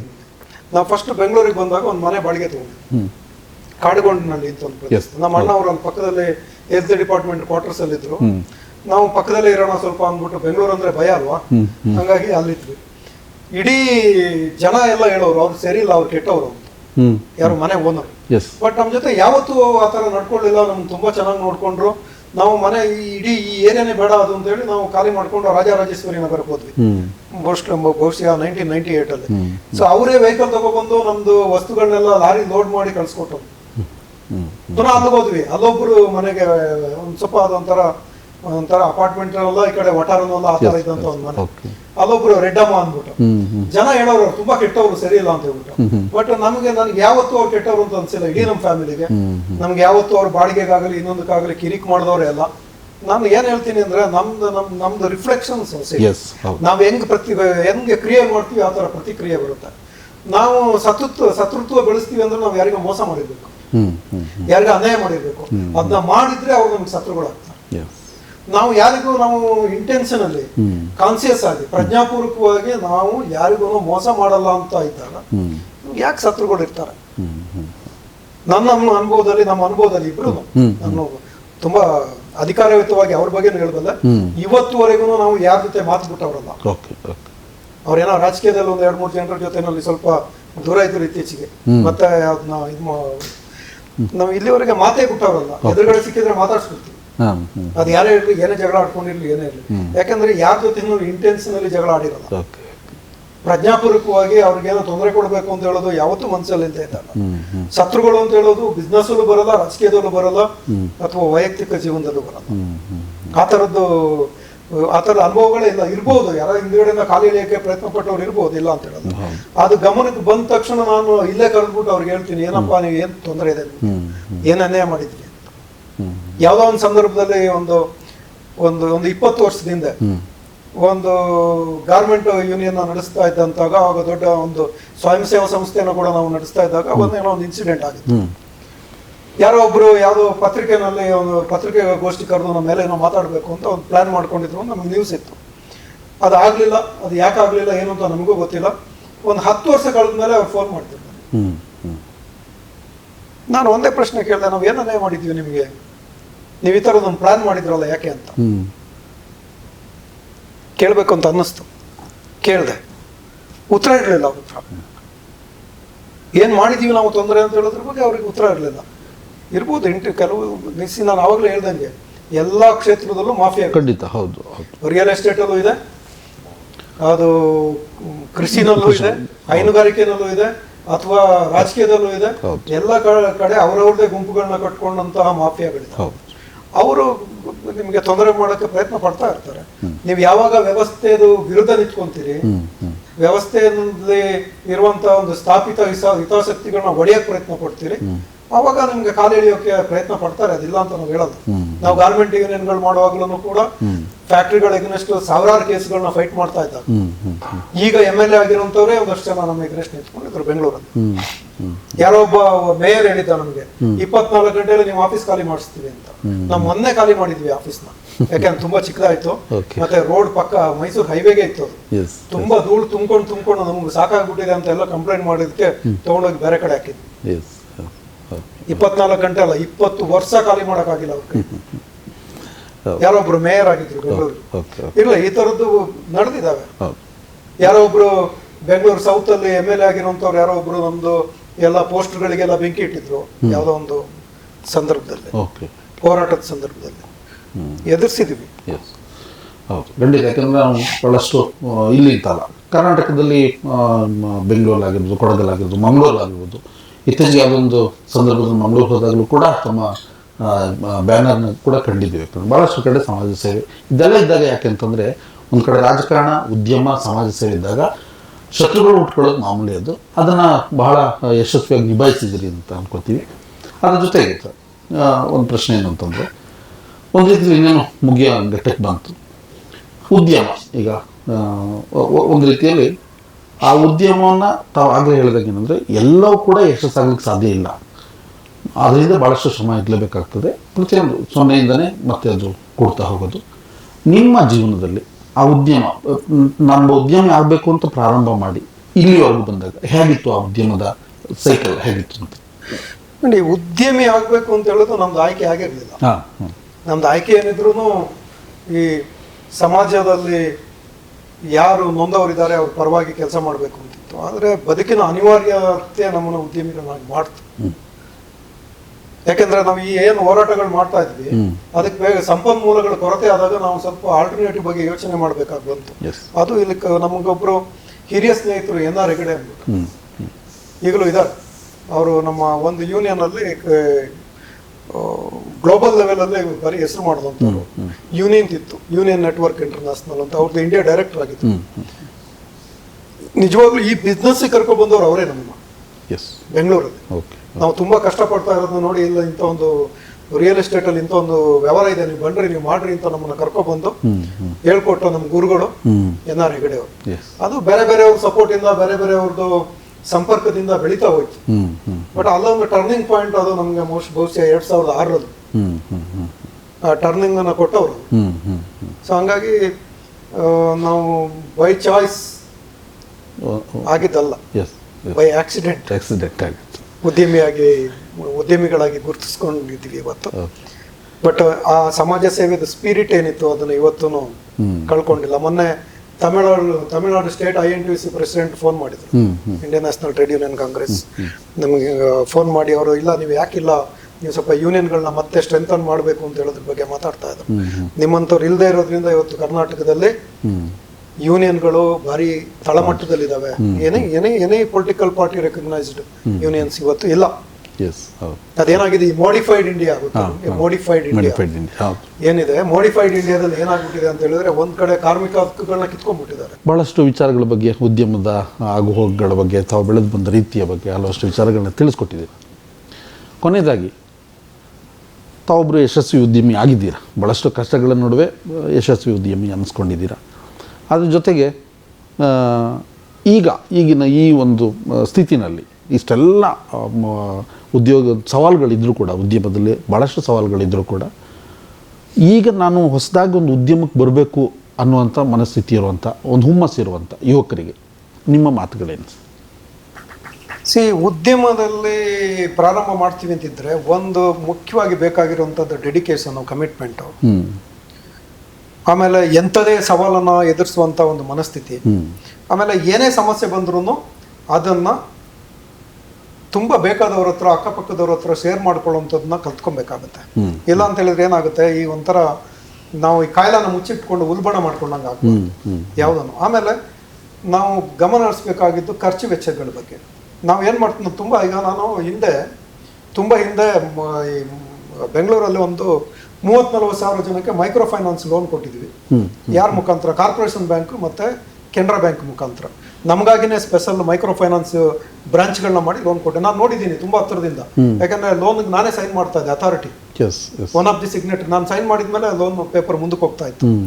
50,000 ರೂಪಾಯಿ ಇಲ್ಲ ಸಾಲ ತೊಗೊತಾರೆ, ಏನೋ ಒಂದು ಮಾಡ್ತಾರೆ, ಒಂದು ಫ್ಯಾನ್ಸಿ ಸ್ಟೋರು ಅವು ಇವು ಮಾಡ್ತಾರೆ. ಆ ಏನು ಇನ್ಕಮ್ ಬರುತ್ತೆ ಅದು ಮತ್ತೆ ಲೋನ್ ಕಟ್ಟೋದು, ನಿನ್ನ ಬಾಡಿಗೆ, ನಿಮ್ದು ಬಂಡವಾಳದ ಬಗ್ಗೆ ಯೋಚನೆ ಮಾಡೋದು ಜನ. ತಿಂಗಳಿಗೆ 4 ಟ್ರಿಪ್ ಹೊಟ್ಬಿಡ್ತಾರೆ. ಒಂದು ತಿರುಪತಿ, ಒಂದು ಧರ್ಮಸ್ಥಳ, ಒಂದು ಸಿಗಂದೂರು, ಒಂದು ಮಂತ್ರಾಲಯ, ಫಿನಿಶ್. ಹಂಗಾಗಿ ಖರ್ಚು ವೆಚ್ಚಗಳ ಬಗ್ಗೆ ನಿಗಾ ಇಡಬೇಕು. ತುಂಬಾ ಸ್ಯಾಕ್ರಿಫೈಸ್ ಮಾಡಬೇಕಾಗುತ್ತೆ. ನೋಡ್ರಿ, ನಾನು ಇಲ್ಲಿವರೆಗೆ ನನ್ನ ಲೈಫಲ್ಲಿ ಒಂದು ಮಿನಿಮಮ್ ಒಂದು ಅಮ್ಮಮ್ಮ ಅಂದ್ರೆ ಒಂದು 30 ಮದುವೆಗೆ ಅಟೆಂಡ್ ಮಾಡಿರ್ಬೋದು ಅಷ್ಟೇ. ನಾವು ಅದನ್ನ ಮಿಸ್ ಮಾಡ್ಕೊಂತೀವಿ. ಊರ ಹಬ್ಬಗಳಿಗೆ ಹೋಗಲ್ಲ, ಬೇರೆ ಏನೇನೇನೋ ಫಂಕ್ಷನ್ಗಳಿಗೆ ಕರೀತಾರೆ, ಹೋಗಕ್ಕಾಗಲ್ಲ. ನಾನು ಟೈಮ್ ಕೊಡ್ಬೇಕಾಗುತ್ತೆ. ಆ ಟೈಮ್ ಕೊಟ್ಟಿಲ್ಲ ಅಂತ ಹೇಳಿದ್ರೆ ನಾನು ಅದನ್ನೆಲ್ಲ ಅಟೆಂಡ್ ಮಾಡಿಕೊಂಡು ಅದೆಲ್ಲ ಮಾಡಿ, ನಾನು ತಿಂಗಳಿಗೆ 4 ದೇವಸ್ಥಾನಕ್ಕೆ ಹೋಗಿ, ಆಮೇಲೆ ವರ್ಷಕ್ಕೊಂದ್ಸರಿ ನಾನು ಕಾಶಿ ಯಾತ್ರೆ ಹೋಗಿ ಬರ್ತೀನಿ ಅಂತ ಹೇಳಿದ್ರೆ ನೀವು ಉದ್ಯಮದಲ್ಲಿ ಯಶಸ್ವಿ ಆಗಕ್ಕಾಗಲ್ಲ. ಯಾಕಂತ ಹೇಳಿದ್ರೆ ನಿಮ್ದು ಖರ್ಚು ವೆಚ್ಚ ಮತ್ತೆ ನಿಮ್ದು ಇನ್ಕಮ್ ಏನಿದೆ ಇದು ಸರಿದೂಗಿಲ್ಲ ಅಂದ್ರೆ, ಅದು ನಿಮ್ದು ಸಾಲ ಜಾಸ್ತಿ ಆಗ್ತಾ ಹೋದ್ರೆ ಒಂದು ಫೈನ್ ಡೇ ನೀವು ಡೋರ್ ಕ್ಲೋಸ್ ಮಾಡಿ ಊರ್ ಬಿಟ್ಟು ಓಡೋಗ್ಬೇಕಾಗುತ್ತೆ. ಬ್ಯಾಂಕ್ ಅವ್ನು ದುಡ್ಡು ಲೋನ್ ಕೊಟ್ಟವ್ನು ಸುಮ್ಮನೆ ಬಿಡಲ್ಲ, ವಸೂಲ್ ಮಾಡೇ ಮಾಡ್ತಾನೆ. ಇವಾಗಂತೂ ಸಿಬಿಲ್ ಇದೆ. ಸಿಬಿಲ್ ಬಂದ್ಮೇಲೆ ಏನಾಗಿದೆ, ನೀವು ಮತ್ತೆಲ್ಲೂ ಲೋನ್ ತಗೊಳಕ್ಕಾಗಲ್ಲ. ಆಧಾರ್ ಲಿಂಕ್ ಆಗಿದೆ, ಆಧಾರ್ ಇಲ್ಲದೆ ಯಾರು ಲೋನ್ ಕೊಡಲ್ಲ, ಎಲ್ಲೂ ಲೋನ್ ತಗೊಳಕ್ಕಾಗಲ್ಲ. ಮತ್ತು ಹೋಗಿ ಊರಲ್ಲೇ ಒಂದು ತೋಟದಲ್ಲಿ ಕೆಲಸ ಮಾಡಬೇಕು, ಗದ್ದೆಯಲ್ಲಿ ಕೆಲಸ ಮಾಡಬೇಕು, ದನ ಮೇಯಿಸ್ಬೇಕು. ಇದು ಬಿಟ್ರೆ ಇಲ್ಲ, ಇನ್ನು ಎಲ್ಲಾದ್ರೂ ಕೆಲ್ಸಕ್ಕೆ ಹೋಗಿ ಸೇರ್ಕೊಬೇಕು. ಕೆಲ್ಸಕ್ಕೆ ಹೋಗಿ ಸೇರ್ಕೊಬೇಕು ಅಂತ ಹೇಳಿದ್ರು ಅವನು ಓದಿರ್ಬೇಕು ಅಥವಾ ಸ್ಕಿಲ್ ಇರಬೇಕು. ಇವತ್ತು ಗೊತ್ತಿದೆ, ಇವತ್ತು ಎಂಪ್ಲಾಯ್ಮೆಂಟ್ ಮಾರ್ಕೆಟ್ ತುಂಬಾ ಕೆಟ್ಟದಾಗಿದೆ. ನಾನು ನೋಡ್ತಾ ಇದ್ದೀನಿ, ತುಂಬಾ ಜನ ಇಲ್ಲಿ ಆಫೀಸಿಗೆ ಬರ್ತಾರೆ ಕೆಲಸ ಕೇಳ್ಕೊಂಡು. ಇನ್ನೊಂದು ನಾನು ಬಾರಿ ಒಂದು ಟ್ರಾಜಿಡಿ ನೋಡ್ತಾ ಇದ್ದೀನಿ ಇಲ್ಲಿ. 45 ವರ್ಷ ಮೀರಿದ ಹೆಣ್ಣು ಮಕ್ಕಳನ್ನ ಎಲ್ಲ IT ಕಂಪನಿಗಳಲ್ಲಿ ಒಂದಲ್ಲ ಒಂದು ನೆಪ ಹೇಳಿ ಹೊರಗಡೆ ಕಳಿಸ್ತಾ ಇದ್ದಾರೆ. ಮತ್ತೆಲ್ಲೂ ಕೆಲಸ ಸಿಗ್ತಾ ಇಲ್ಲ ಅವರಿಗೆ. 45 ವರ್ಷ ಮೀರಿದವ್ರು ತುಂಬಾ ಜನ ನನಗೆ ಗೊತ್ತಿರೋರು, ಹೈಲಿ ಪೇಯ್ಡ್. ಗೊತ್ತಿಲ್ಲ, ಮೋಸ್ಟ್ಲಿ ಮುಂಚೆ ಗಾರ್ಮೆಂಟ್ ಫ್ಯಾಕ್ಟ್ರಿಗಳಲ್ಲಿ ಮಾಡೋರು. 40-45 ವರ್ಷ ಆಯ್ತು ಅಂದ್ರೆ ಇನ್ನು ಅವರಿಗೆ ಫಿಸಿಕಲಿ ದೇ ನಾಟ್ ಫಿಟ್, ಅವರು ಸ್ಕಿಲ್ ಆಗಿರೋಕ್ಕಾಗಲ್ಲ ಅಂತೇಳಿ ಕಳ್ಸ್ಬಿಡ್ತಾ ಇದ್ರು. ಆ ಥರ ಮೋಸ್ಟ್ಲಿ IT ಕಂಪನಿಗಳೆಲ್ಲ ಮಾಡ್ತಾ ಇದಾರ ಅಂತ ಇನ್ನು ಅದ್ರ ಬಗ್ಗೆ ಸ್ಟಡೀಸ್ ಆಗಬೇಕು, ನೋಡ್ತಾ ಇದೀವಿ. ಹಂಗಾಗಿ ಉದ್ಯೋಗದ ಮಾರ್ಕೆಟು ತುಂಬಾ ಕೆಟ್ಟದಾಗಿದೆ. ಸೊ ನಂದು ಸಲಹೆ ಇಷ್ಟೇ, ಖರ್ಚು ವೆಚ್ಚಗಳ ಮೇಲೆ ನಿಗಾ ಇಡಿ. ನೀವು ಏನು ಬಿಸ್ನೆಸ್ ಮಾಡ್ತೀರಿ ಅದ್ರ ಬಗ್ಗೆ ಇನ್ ಡೆಪ್ತ್ ನಾಲೆಡ್ಜ್ ಬೇಕು. ತುಂಬಾ ದುಡ್ಡು ತಗೊಬಂದು ಹಾಕ್ಬಿಟ್ಟು ನಾನು ಬಿಸ್ನೆಸ್ ಮಾಡ್ತೀನಿ ಅಂದ್ರೆ ಆಗಲ್ಲ. ಚಿಕ್ಕದ್ರಿಂದ ಸ್ಟಾರ್ಟ್ ಮಾಡಬೇಕು, ಕಷ್ಟಪಟ್ಟು ಅದನ್ನ ಕಲಿಬೇಕು. ಅದನ್ನ ನೀವು ಮಾಸ್ಟರ್ ಆಗ್ಬೇಕು ಆ ಸಬ್ಜೆಕ್ಟ್ ಅಲ್ಲಿ. ಯಾವುದೇ ಮಾಡಿ, ನಾನೊಂದು ಬಾರ್ಬರ್ ಶಾಪ್ ಇರ್ಬೋದು, ಅಥವಾ ಒಂದು ಬ್ಯೂಟಿ ಪಾರ್ಲರ್ ಇರ್ಬೋದು, ಅಥವಾ ಒಂದು ಕ್ಲಿನಿಕ್ ಇಟ್ಟಿರ್ಬೋದು, ಒಬ್ರು ಪ್ರೊಫೆಷನಲ್ ಡಾಕ್ಟರ್ ಅಥವಾ ಒಬ್ಬ ಲಾಯರ್ ಆಫೀಸರ್ ಇರ್ಬೋದು. ನೀವು ತುಂಬಾ ಡೀಪ್ ಆಗಿ ಅದಕ್ಕೆ ಸಬ್ಜೆಕ್ಟ್ ಅಲ್ಲಿ ಇಳ್ದಿಲ್ಲ ಅಂದ್ರೆ ಯಾವುದು ಸಕ್ಸಸ್ ಆಗಲ್ಲ. ಆ ಕೆಲಸದ ಬಗ್ಗೆ ನೈಪುಣ್ಯತೆ ಪಡಿಲೇಬೇಕು. ಅದಾದ್ರೆ ಮಾತ್ರ ನೀವು ಸಕ್ಸಸ್ ಆಗ್ತೀರಿ. ಅದು ರಿಯಲ್ ಎಸ್ಟೇಟ್ ಇರ್ಬೋದು. ನಾನು ತುಂಬಾ ನೆನ್ನೆ ಯಾರೊಬ್ರು ಬಂದಿದ್ರು ನನ್ನ ಹತ್ರ, ದೊಡ್ಡ ಮಟ್ಟದಲ್ಲಿ ಮಾರ್ಕೆಟಿಂಗ್ ಮಾಡ್ತೀನಿ ಅಂತ ಬಂದಿದ್ದಾರೆ ನನ್ನ ಹತ್ರ ಬಂದಿದ್ರು. ನಾನು ಒಂದೇ ಕೇಸ್ 2 ಕ್ವಶನ್ ಕೇಳಿದೆ. ಒಂದು ಎಕರೆಗೆ ಎಷ್ಟು ಸ್ಕ್ವೇರ್ ಫೀಟ್ ಅಂತ ಕೇಳಿದೆ, ಗೊತ್ತಿಲ್ಲ ಅಂತ. 1 ಎಕರೆಗೆ ಎಷ್ಟು ಗುಂಟೆ ಅಂತ ಕೇಳಿದೆ, ಗೊತ್ತಿಲ್ಲ ಅಂತ. ಬಿಸ್ನೆಸ್ ನೋಡ್ರಿ, ತಿಳ್ಕೊಬೇಕು. ಕಾಂಪಿಟೇಷನ್ ಅಷ್ಟು ಜೋರಾಗಿದೆ. ಅದಕ್ಕೆ ತಿಳ್ಕೊಂಡು ಬರ್ತಾರೆ ಜನ ಫೀಲ್ಡ್ಗೆ. ಹಂಗಾಗಿ ಇವತ್ತು ಯುವಕರು ಉದ್ಯಮವನ್ನು ಮಾಡಬೇಕು ಅಂತ ಹೇಳಿದ್ರೆ ಒಂದು ನಾಲೆಡ್ಜು, ಎರಡನೇದು ಖರ್ಚು ವೆಚ್ಚಗಳ ಬಗ್ಗೆ ಕಂಟ್ರೋಲ್ ಇರಬೇಕು, ದುಶ್ಚಟಗಳನ್ನ ಬೆಳೆಸ್ಕೊಬಾರ್ದು. ಗೇಮ್ ಏನೋ IPL ಬೆಟ್ಟಿಂಗ್ ಇವೆಲ್ಲ ಮಾಡ್ಕೊಂಡಿದ್ರೆ ಏನು ಮಾಡೋಕ್ಕಾಗಲ್ಲ.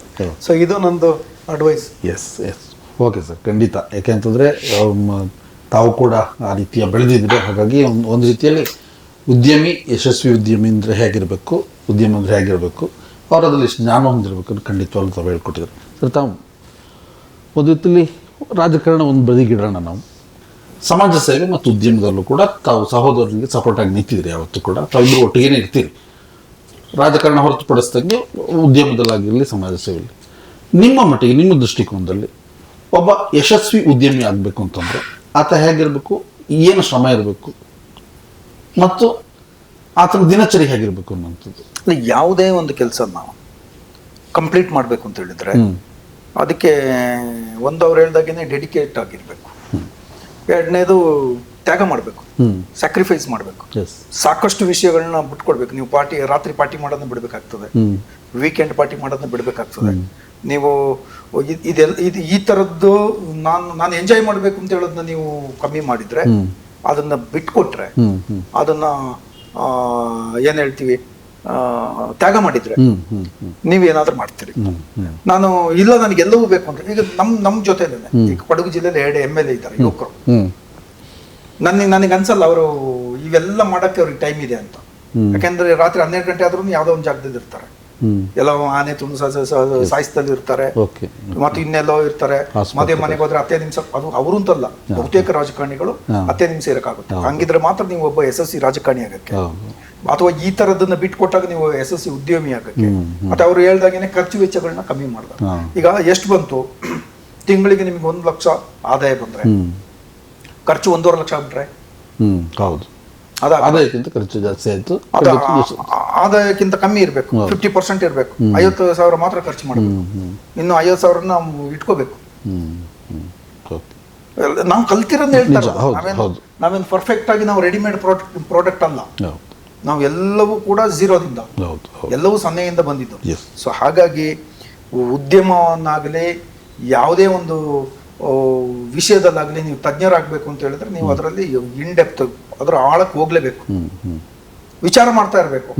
ಈಗ ನಾವೀಗ ಎಲ್ಲ ನೀವು ಬರಕ್ಕಿಂತ ಮೊದಲು ಎಲ್ಲ ಹೋಗಿದ್ದೀವಿ, ಕೋಲಾರ ಕಡೆ ಹೋಗಿ ನಮ್ದು ಅಲ್ಲಿ ಯಾವ್ದೋ ಪ್ರಾಜೆಕ್ಟ್ ವರ್ಕ್ ಸ್ಟಾರ್ಟ್ ಆಗಿದೆ, ಎಲ್ಲ ಬೋರ್ವೆಲ್ ತೆಗಿತಾ ಇದ್ರು, ಎಲ್ಲ ನೋಡ್ಕೊಂಡು ನಾವು ಸುಮ್ಮನೆ ಬರ್ತೀವ, ನಾವು ಇನ್ನೂ 2 ಜಾಗ ನೋಡ್ಕೊಂಡು ಬಂದ ಅಲ್ಲಿ ಏನೋ ವ್ಯವಹಾರ ಮಾಡ್ಬೋದಾ ಅಂತ. ವ್ಯವಹಾರ ಅಂದ್ರೆ ಜಮೀನ್ ತಗೋಬೋದಾ, ಏನೋ ಪ್ರಾಜೆಕ್ಟ್ ಮಾಡ್ಬೋದಾ, ಅಲ್ಲಿ ಏನಾದ್ರು ಮಾಡಕ್ಕಾಗುತ್ತಾ. ನೀವು ಈಗ ತುಂಬಾ ಜನ ನಾನು ನೋಡ್ತೀನಿ ಫೋನ್ ಹಿಡ್ಕೊಂಡು ಗಾಡಿಯಲ್ಲಿ ಓಟ್ಬಿಡ್ತಾರೆ, ಕಾರಲ್ಲಿ ಅಥವಾ ಬಸ್ಸಲ್ಲಿ. ನೀವು ಯಾವ್ದ್ರಲ್ಲಾದ್ರೂ ಟ್ರಾವೆಲ್ ಮಾಡಿ, ಲಾರಿಲಾದ್ರೂ ಮಾಡಿ, ಏನಾದ್ರೂ ಮಾಡಿ, ಫೋನ್ ಹಿಡ್ಕೊಂಡು ಹೋಗ್ಬಿಡ್ತಾರೆ. ಆಚೆ ನೀವು ಏನಾದ್ರೂ ಕಲಿಬೇಕು ಅಂತ ಹೇಳಿದ್ರೆ ನೀವು ಫಸ್ಟ್ ಲಾರಿ ಹತ್ರ ಟ್ರಾವೆಲ್ ಮಾಡ್ರಿ, ನೀವು ಕೆಂಪು ಬಸ್ ಹತ್ರಿ, ನೀವು ಟ್ರೈನ್ ಹತ್ರಿ, ಪ್ಯಾಸೆಂಜರ್ ಟ್ರೈನ್ ಎಲ್ಲ ನೋಡ್ಕೊಂಡು ಹೋಗ್ಬೋದು. ಅದರಲ್ಲಿ ನೀವು ಕಲಿಯುವಂಥದ್ದು ಬೇರೆ ಎಲ್ಲೂ ಕಲಿಯಕ್ಕೆ ಸಾಧ್ಯ ಇಲ್ಲ. ನಾನು ಪಟ್ಟಂತ ಫ್ಲೈಟ್ ಹತ್ತದ 2 hours ಡೆಲ್ಲಿಲಿ ಇಳ್ದ, ಇಲ್ಲಿಂದ ಹತ್ತದ ಬಾಂಬೆಗೆ 1.25 ಗಂಟೆಯಲ್ಲಿ ತಲುಪದ, ಚೆನ್ನೈಗೆ 45 minutes ಅಲ್ಲಿ ಹೋದ, ಹೈದರಾಬಾದ್ಗೆ 50 minutes ಅಲ್ಲಿ ಹೋದ. ಏನ್ ಕಲಿತೀರಿ ನೀವು? ಫ್ಲೈಟ್ ಅಲ್ಲಿ ಕೂತ ಆ ಪಕ್ಕದವನು ನಿಮ್ಮ ತಿರುಗಿ ಕೂಡ ನೋಡೋ, ನಿಮ್ಗೆ ನೋಡಲ್ಲ ರೀ. ನೀವು AC ಟ್ರೈನ್ ಹತ್ತಿ, ಫಸ್ಟ್ ಕ್ಲಾಸ್ಗೆ, ಸೆಕೆಂಡ್ ಕ್ಲಾಸ್ಗೆ, ಥರ್ಡ್ AC, ನಿಮ್ಮನ್ನ ಮಾತಾಡ್ಸೋರಿಲ್ಲ, ನಿಮ್ಮನ್ನ ಬಿಲ್ಕುಲ್ ಮಾತಾಡ್ಸೋ. ನೀವು ಪ್ಯಾಸೆಂಜರ್ಗೆ ಹತ್ತಿ, ನಿಮಗೆ ಅವನು ಬೇಲ್ಪುರಿ ಕೊಡ್ತಾನೆ, ಕಡಲೆಕಾಯಿ ಕೊಡ್ತಾನೆ, ಅವನು ಪಾನ್ ಪರಾಗ ತಿಂತಾ ಇದ್ರೆ ಅದೊಂದು 2 ಕಾಳು ಹಾಕ್ತಾನೆ. ನೀವು ಎಲ್ಲವನ್ನ ಕಲಿಯಕ್ಕೆ ಸಾಧ್ಯ. ಲಾರಿ ಹತ್ತಿ, ಇದು ನೀವು ಬೇಸಿಕ್ ಇಂದ ಕಲ್ತ್ಕೊಂಡು ಬರಬೇಕು ಒಂದು ಯಶಸ್ವಿ ಉದ್ಯಮಿ ಆಗ್ಬೇಕು ಅಂತ ಹೇಳಿದ್ರೆ. ಅಂದ್ರೆ ಎಲ್ಲ ಸಮಾಜದ ಎಲ್ಲ ಸ್ತರವನ್ನು ನೋಡಿರ್ಬೇಕು, ಎಲ್ಲವನ್ನ ನೋಡಿದ್ರೆ ಮಾತ್ರ ನೀವು ಅವನು ಇನ್ಫೋಸಿಸ್ ನಾರಾಯಣ ಮೂರ್ತಿ ಆಗ್ಬೇಕು ಅಥವಾ ಅವ್ರ ಮಿಸ್ಸಸ್ ತರ ದೊಡ್ಡ ಹೆಸರು ಮಾಡ್ಬೇಕು ಅಂತ ಜನ ಅನ್ಕೋಬಿಡ್ತಾರೆ. ಅದು ಆ ಸುಲಭದಲ್ಲಿ ಅವ್ರೇನು ಪುಕ್ಷಟೆ ಏನು ಬಂದಿಲ್ಲ, ಅವರು ಕಷ್ಟಪಟ್ಟು ಎಲ್ಲವನ್ನ ನೋಡಿ, ಎಲ್ಲ ಏಳು ಬೀಳುಗಳನ್ನ ನೋಡಿ ಅವರು ನಮ್ಮ ಮುಂದೆ ಇರೋದಕ್ಕೆ ತಕ್ಷಣದೇ ಎಕ್ಸಾಂಪಲ್ ಹೇಳಿದ್ರು ಅಂತ ಬೇಕಾದಷ್ಟು ಜನ ಇದ್ದಾರೆ. ಹಂಗೆ ಈಗ ನಮ್ಮಲ್ಲೂ ಈಗ ಕೊಡಗಲ್ಲಿ ಬಂದು ಒಳ್ಳೆ ಲಾ ಫಾರಂ ಮಾಡ್ಕೊಂಡವ್ರು ಇದ್ದಾರೆ, ಇಲ್ಲಿ ಬೆಂಗಳೂರಲ್ಲಿ ಒಳ್ಳೆ ಪ್ರಾಕ್ಟೀಸ್ ಮಾಡೋರು ಇದ್ದಾರೆ. ಪುಕ್ಷಟೆ ಬಂದಿದ್ಯಾ? ಅವ್ರದ್ದು ಯಾರೋ ದುಡ್ಡಿತ್ತು, ಅವ್ರಿಗೆ 1000 ಎಕರೆ ಅಷ್ಟೇ ಇತ್ತು ಅಂತ ನೋಡಿ ಯಾರಾದ್ರೂ ಕೇಸ್ ಕೊಡ್ತಾರ? ಇಲ್ಲ. ನಿನ್ ಕೇಸ್ ಗೆದ್ದು ಕೊಡ್ತೀಯಾ ಅಂತ ಕೊಡ್ತಾರ ಅಷ್ಟೇ, ನೀನೊಂದು ರಿಲೀಫ್ ಕೊಡ್ತೀಯಾ ಅಂತ ಕೊಡ್ತಾರೆ. ಇದನ್ನ ನಾವು ನೋಡ್ಬೇಕು. ನಾನು ಹೇಳೋದು ಈಗ ಈಗ ನಾವು ಮೆಡಿಸನ್ ಲೈನಿಗೆ ಬಂದ್ರೆ ನೋಡ್ತೀವಿ ಅಪೋಲೋ ಮೆಡಿಕಲ್ಸ್ ಅಥವಾ ಮೆಡ್ ಪ್ಲಸ್ ಎಸ್ ಏನೆಲ್ಲ ಸರ್ಕಸ್ ಮಾಡ್ತಾರೆ ಗೊತ್ತಾ. ಅವರ ಒಂದು ನನ್ನ ಪ್ರಕಾರ ಒಂದು 2-3 ಸಾವಿರ ಇರ್ಬೋದು ಅಪೋಲೋದವರಿಗೆ ಸ್ಟೋರ್ಸ್ ಇಡೀ ಇಂಡಿಯಾದಲ್ಲಿ. ತಿಂಗಳಿಗೆ 1000 ಮುಚ್ಚುತ್ತಾರೆ, 1000 ಹೊಸದು ಓಪನ್ ಮಾಡ್ತಾರೆ. ಎಲ್ಲ ಆಗಲ್ಲ ಅಲ್ಲಿ ಕ್ಲೋಸ್ ಮಾಡ್ತಾರೆ, ಮತ್ತೆ ಮಾಡ್ತಾರೆ, ಮತ್ತೆ ಪ್ರಯತ್ನ ಪಡ್ತಾರೆ, ಮತ್ತೆ ಮುಂದಕ್ಕೆ ಬರ್ತಾರೆ. ಈಗ ಮಣಿಪಾಲ್ ಹಾಸ್ಪಿಟಲ್ಸ್ ಒಂದು ಕಾಲದಲ್ಲಿ ಏನ್ ನಿಂತೋಗಿತ್ತವು, ಈಗ ಹೆಂಗ್ ಸ್ಪ್ರೆಡ್ ಮಾಡಿದ್ದಾರೆ ಅಂತ ಹೇಳಿದ್ರೆ ದೊಡ್ಡ ಮಟ್ಟದಲ್ಲಿ ಸಿಕ್ಕಾಪಟ್ಟೆ ಹಾಸ್ಪಿಟಲ್ಗಳನ್ನ ಆಕ್ಯುಪೈ ಮಾಡ್ಕೊಬಿಟ್ರು, ತಗೋಬಿಟ್ರು. ಇದೆಲ್ಲವೂ ಸಾಧ್ಯ ಆಗೋದೇ ಅಂದ್ರೆ ಎಕ್ಸ್ಪೀರಿಯನ್ಸ್ ಇಂದ. ಅದನ್ನ ಕಲಿಬೇಕು. ಆ ಕಲಿಯೋ ಪ್ರಯತ್ನವನ್ನ ಮಾಡಿದ್ರೆ ಉದ್ಯಮಿಗಳಾಗ್ಬೋದು. ನಮ್ಮಲ್ಲಿ ಯಾರೋ ಒಬ್ರು ನಮ್ಮ ಊರು ಹುಡುಗಿ ಒಬ್ರು ಬಂದಿದ್ರು, ನನ್ನ ಇಂಟರ್ವ್ಯೂ ಮಾಡಿ ನಮ್ಮ ಆದ್ರೆ ಕೆಲ್ಸಕ್ಕೆ ತಗೋ ಅಂತ ನನ್ನ ಹತ್ರ ಕಳಿಸಿದ್ರು. ಫೋನ್ ಮಾಡಿ ಹೇಳಿ ನನಗೆ ನೋಡಿ ಹುಡುಗಿನ ಮಾತಾಡ್ಸೋದು. ಆ ಹುಡುಗಿನ ಕೇಳಿದೆ ಏನಾಗ್ಬೇಕು ಅಂತಿದ್ಯಾ. ನಾನು ದುಡ್ಡು ಮಾಡಬೇಕು ಅಂತ, ನಾನು ಅಡ್ರೆಸ್ ದುಡ್ಡು ಮಾಡಬೇಕು ಅಂತ. ನಾನೇನು ಮಾತಾಡಿಲ್ಲ. ಹೌದಾ ಆಯ್ತು ಹೇಳ್ತೀನಿ ಕೂತಿರೋ ಹೊರಗಡೆ ಅಂತೇಳಿ ಫೋನ್ ಮಾಡಿ ಹೇಳ್ದು ಹಿಂಗೆ ಹೇಳ್ತಾಳೆ.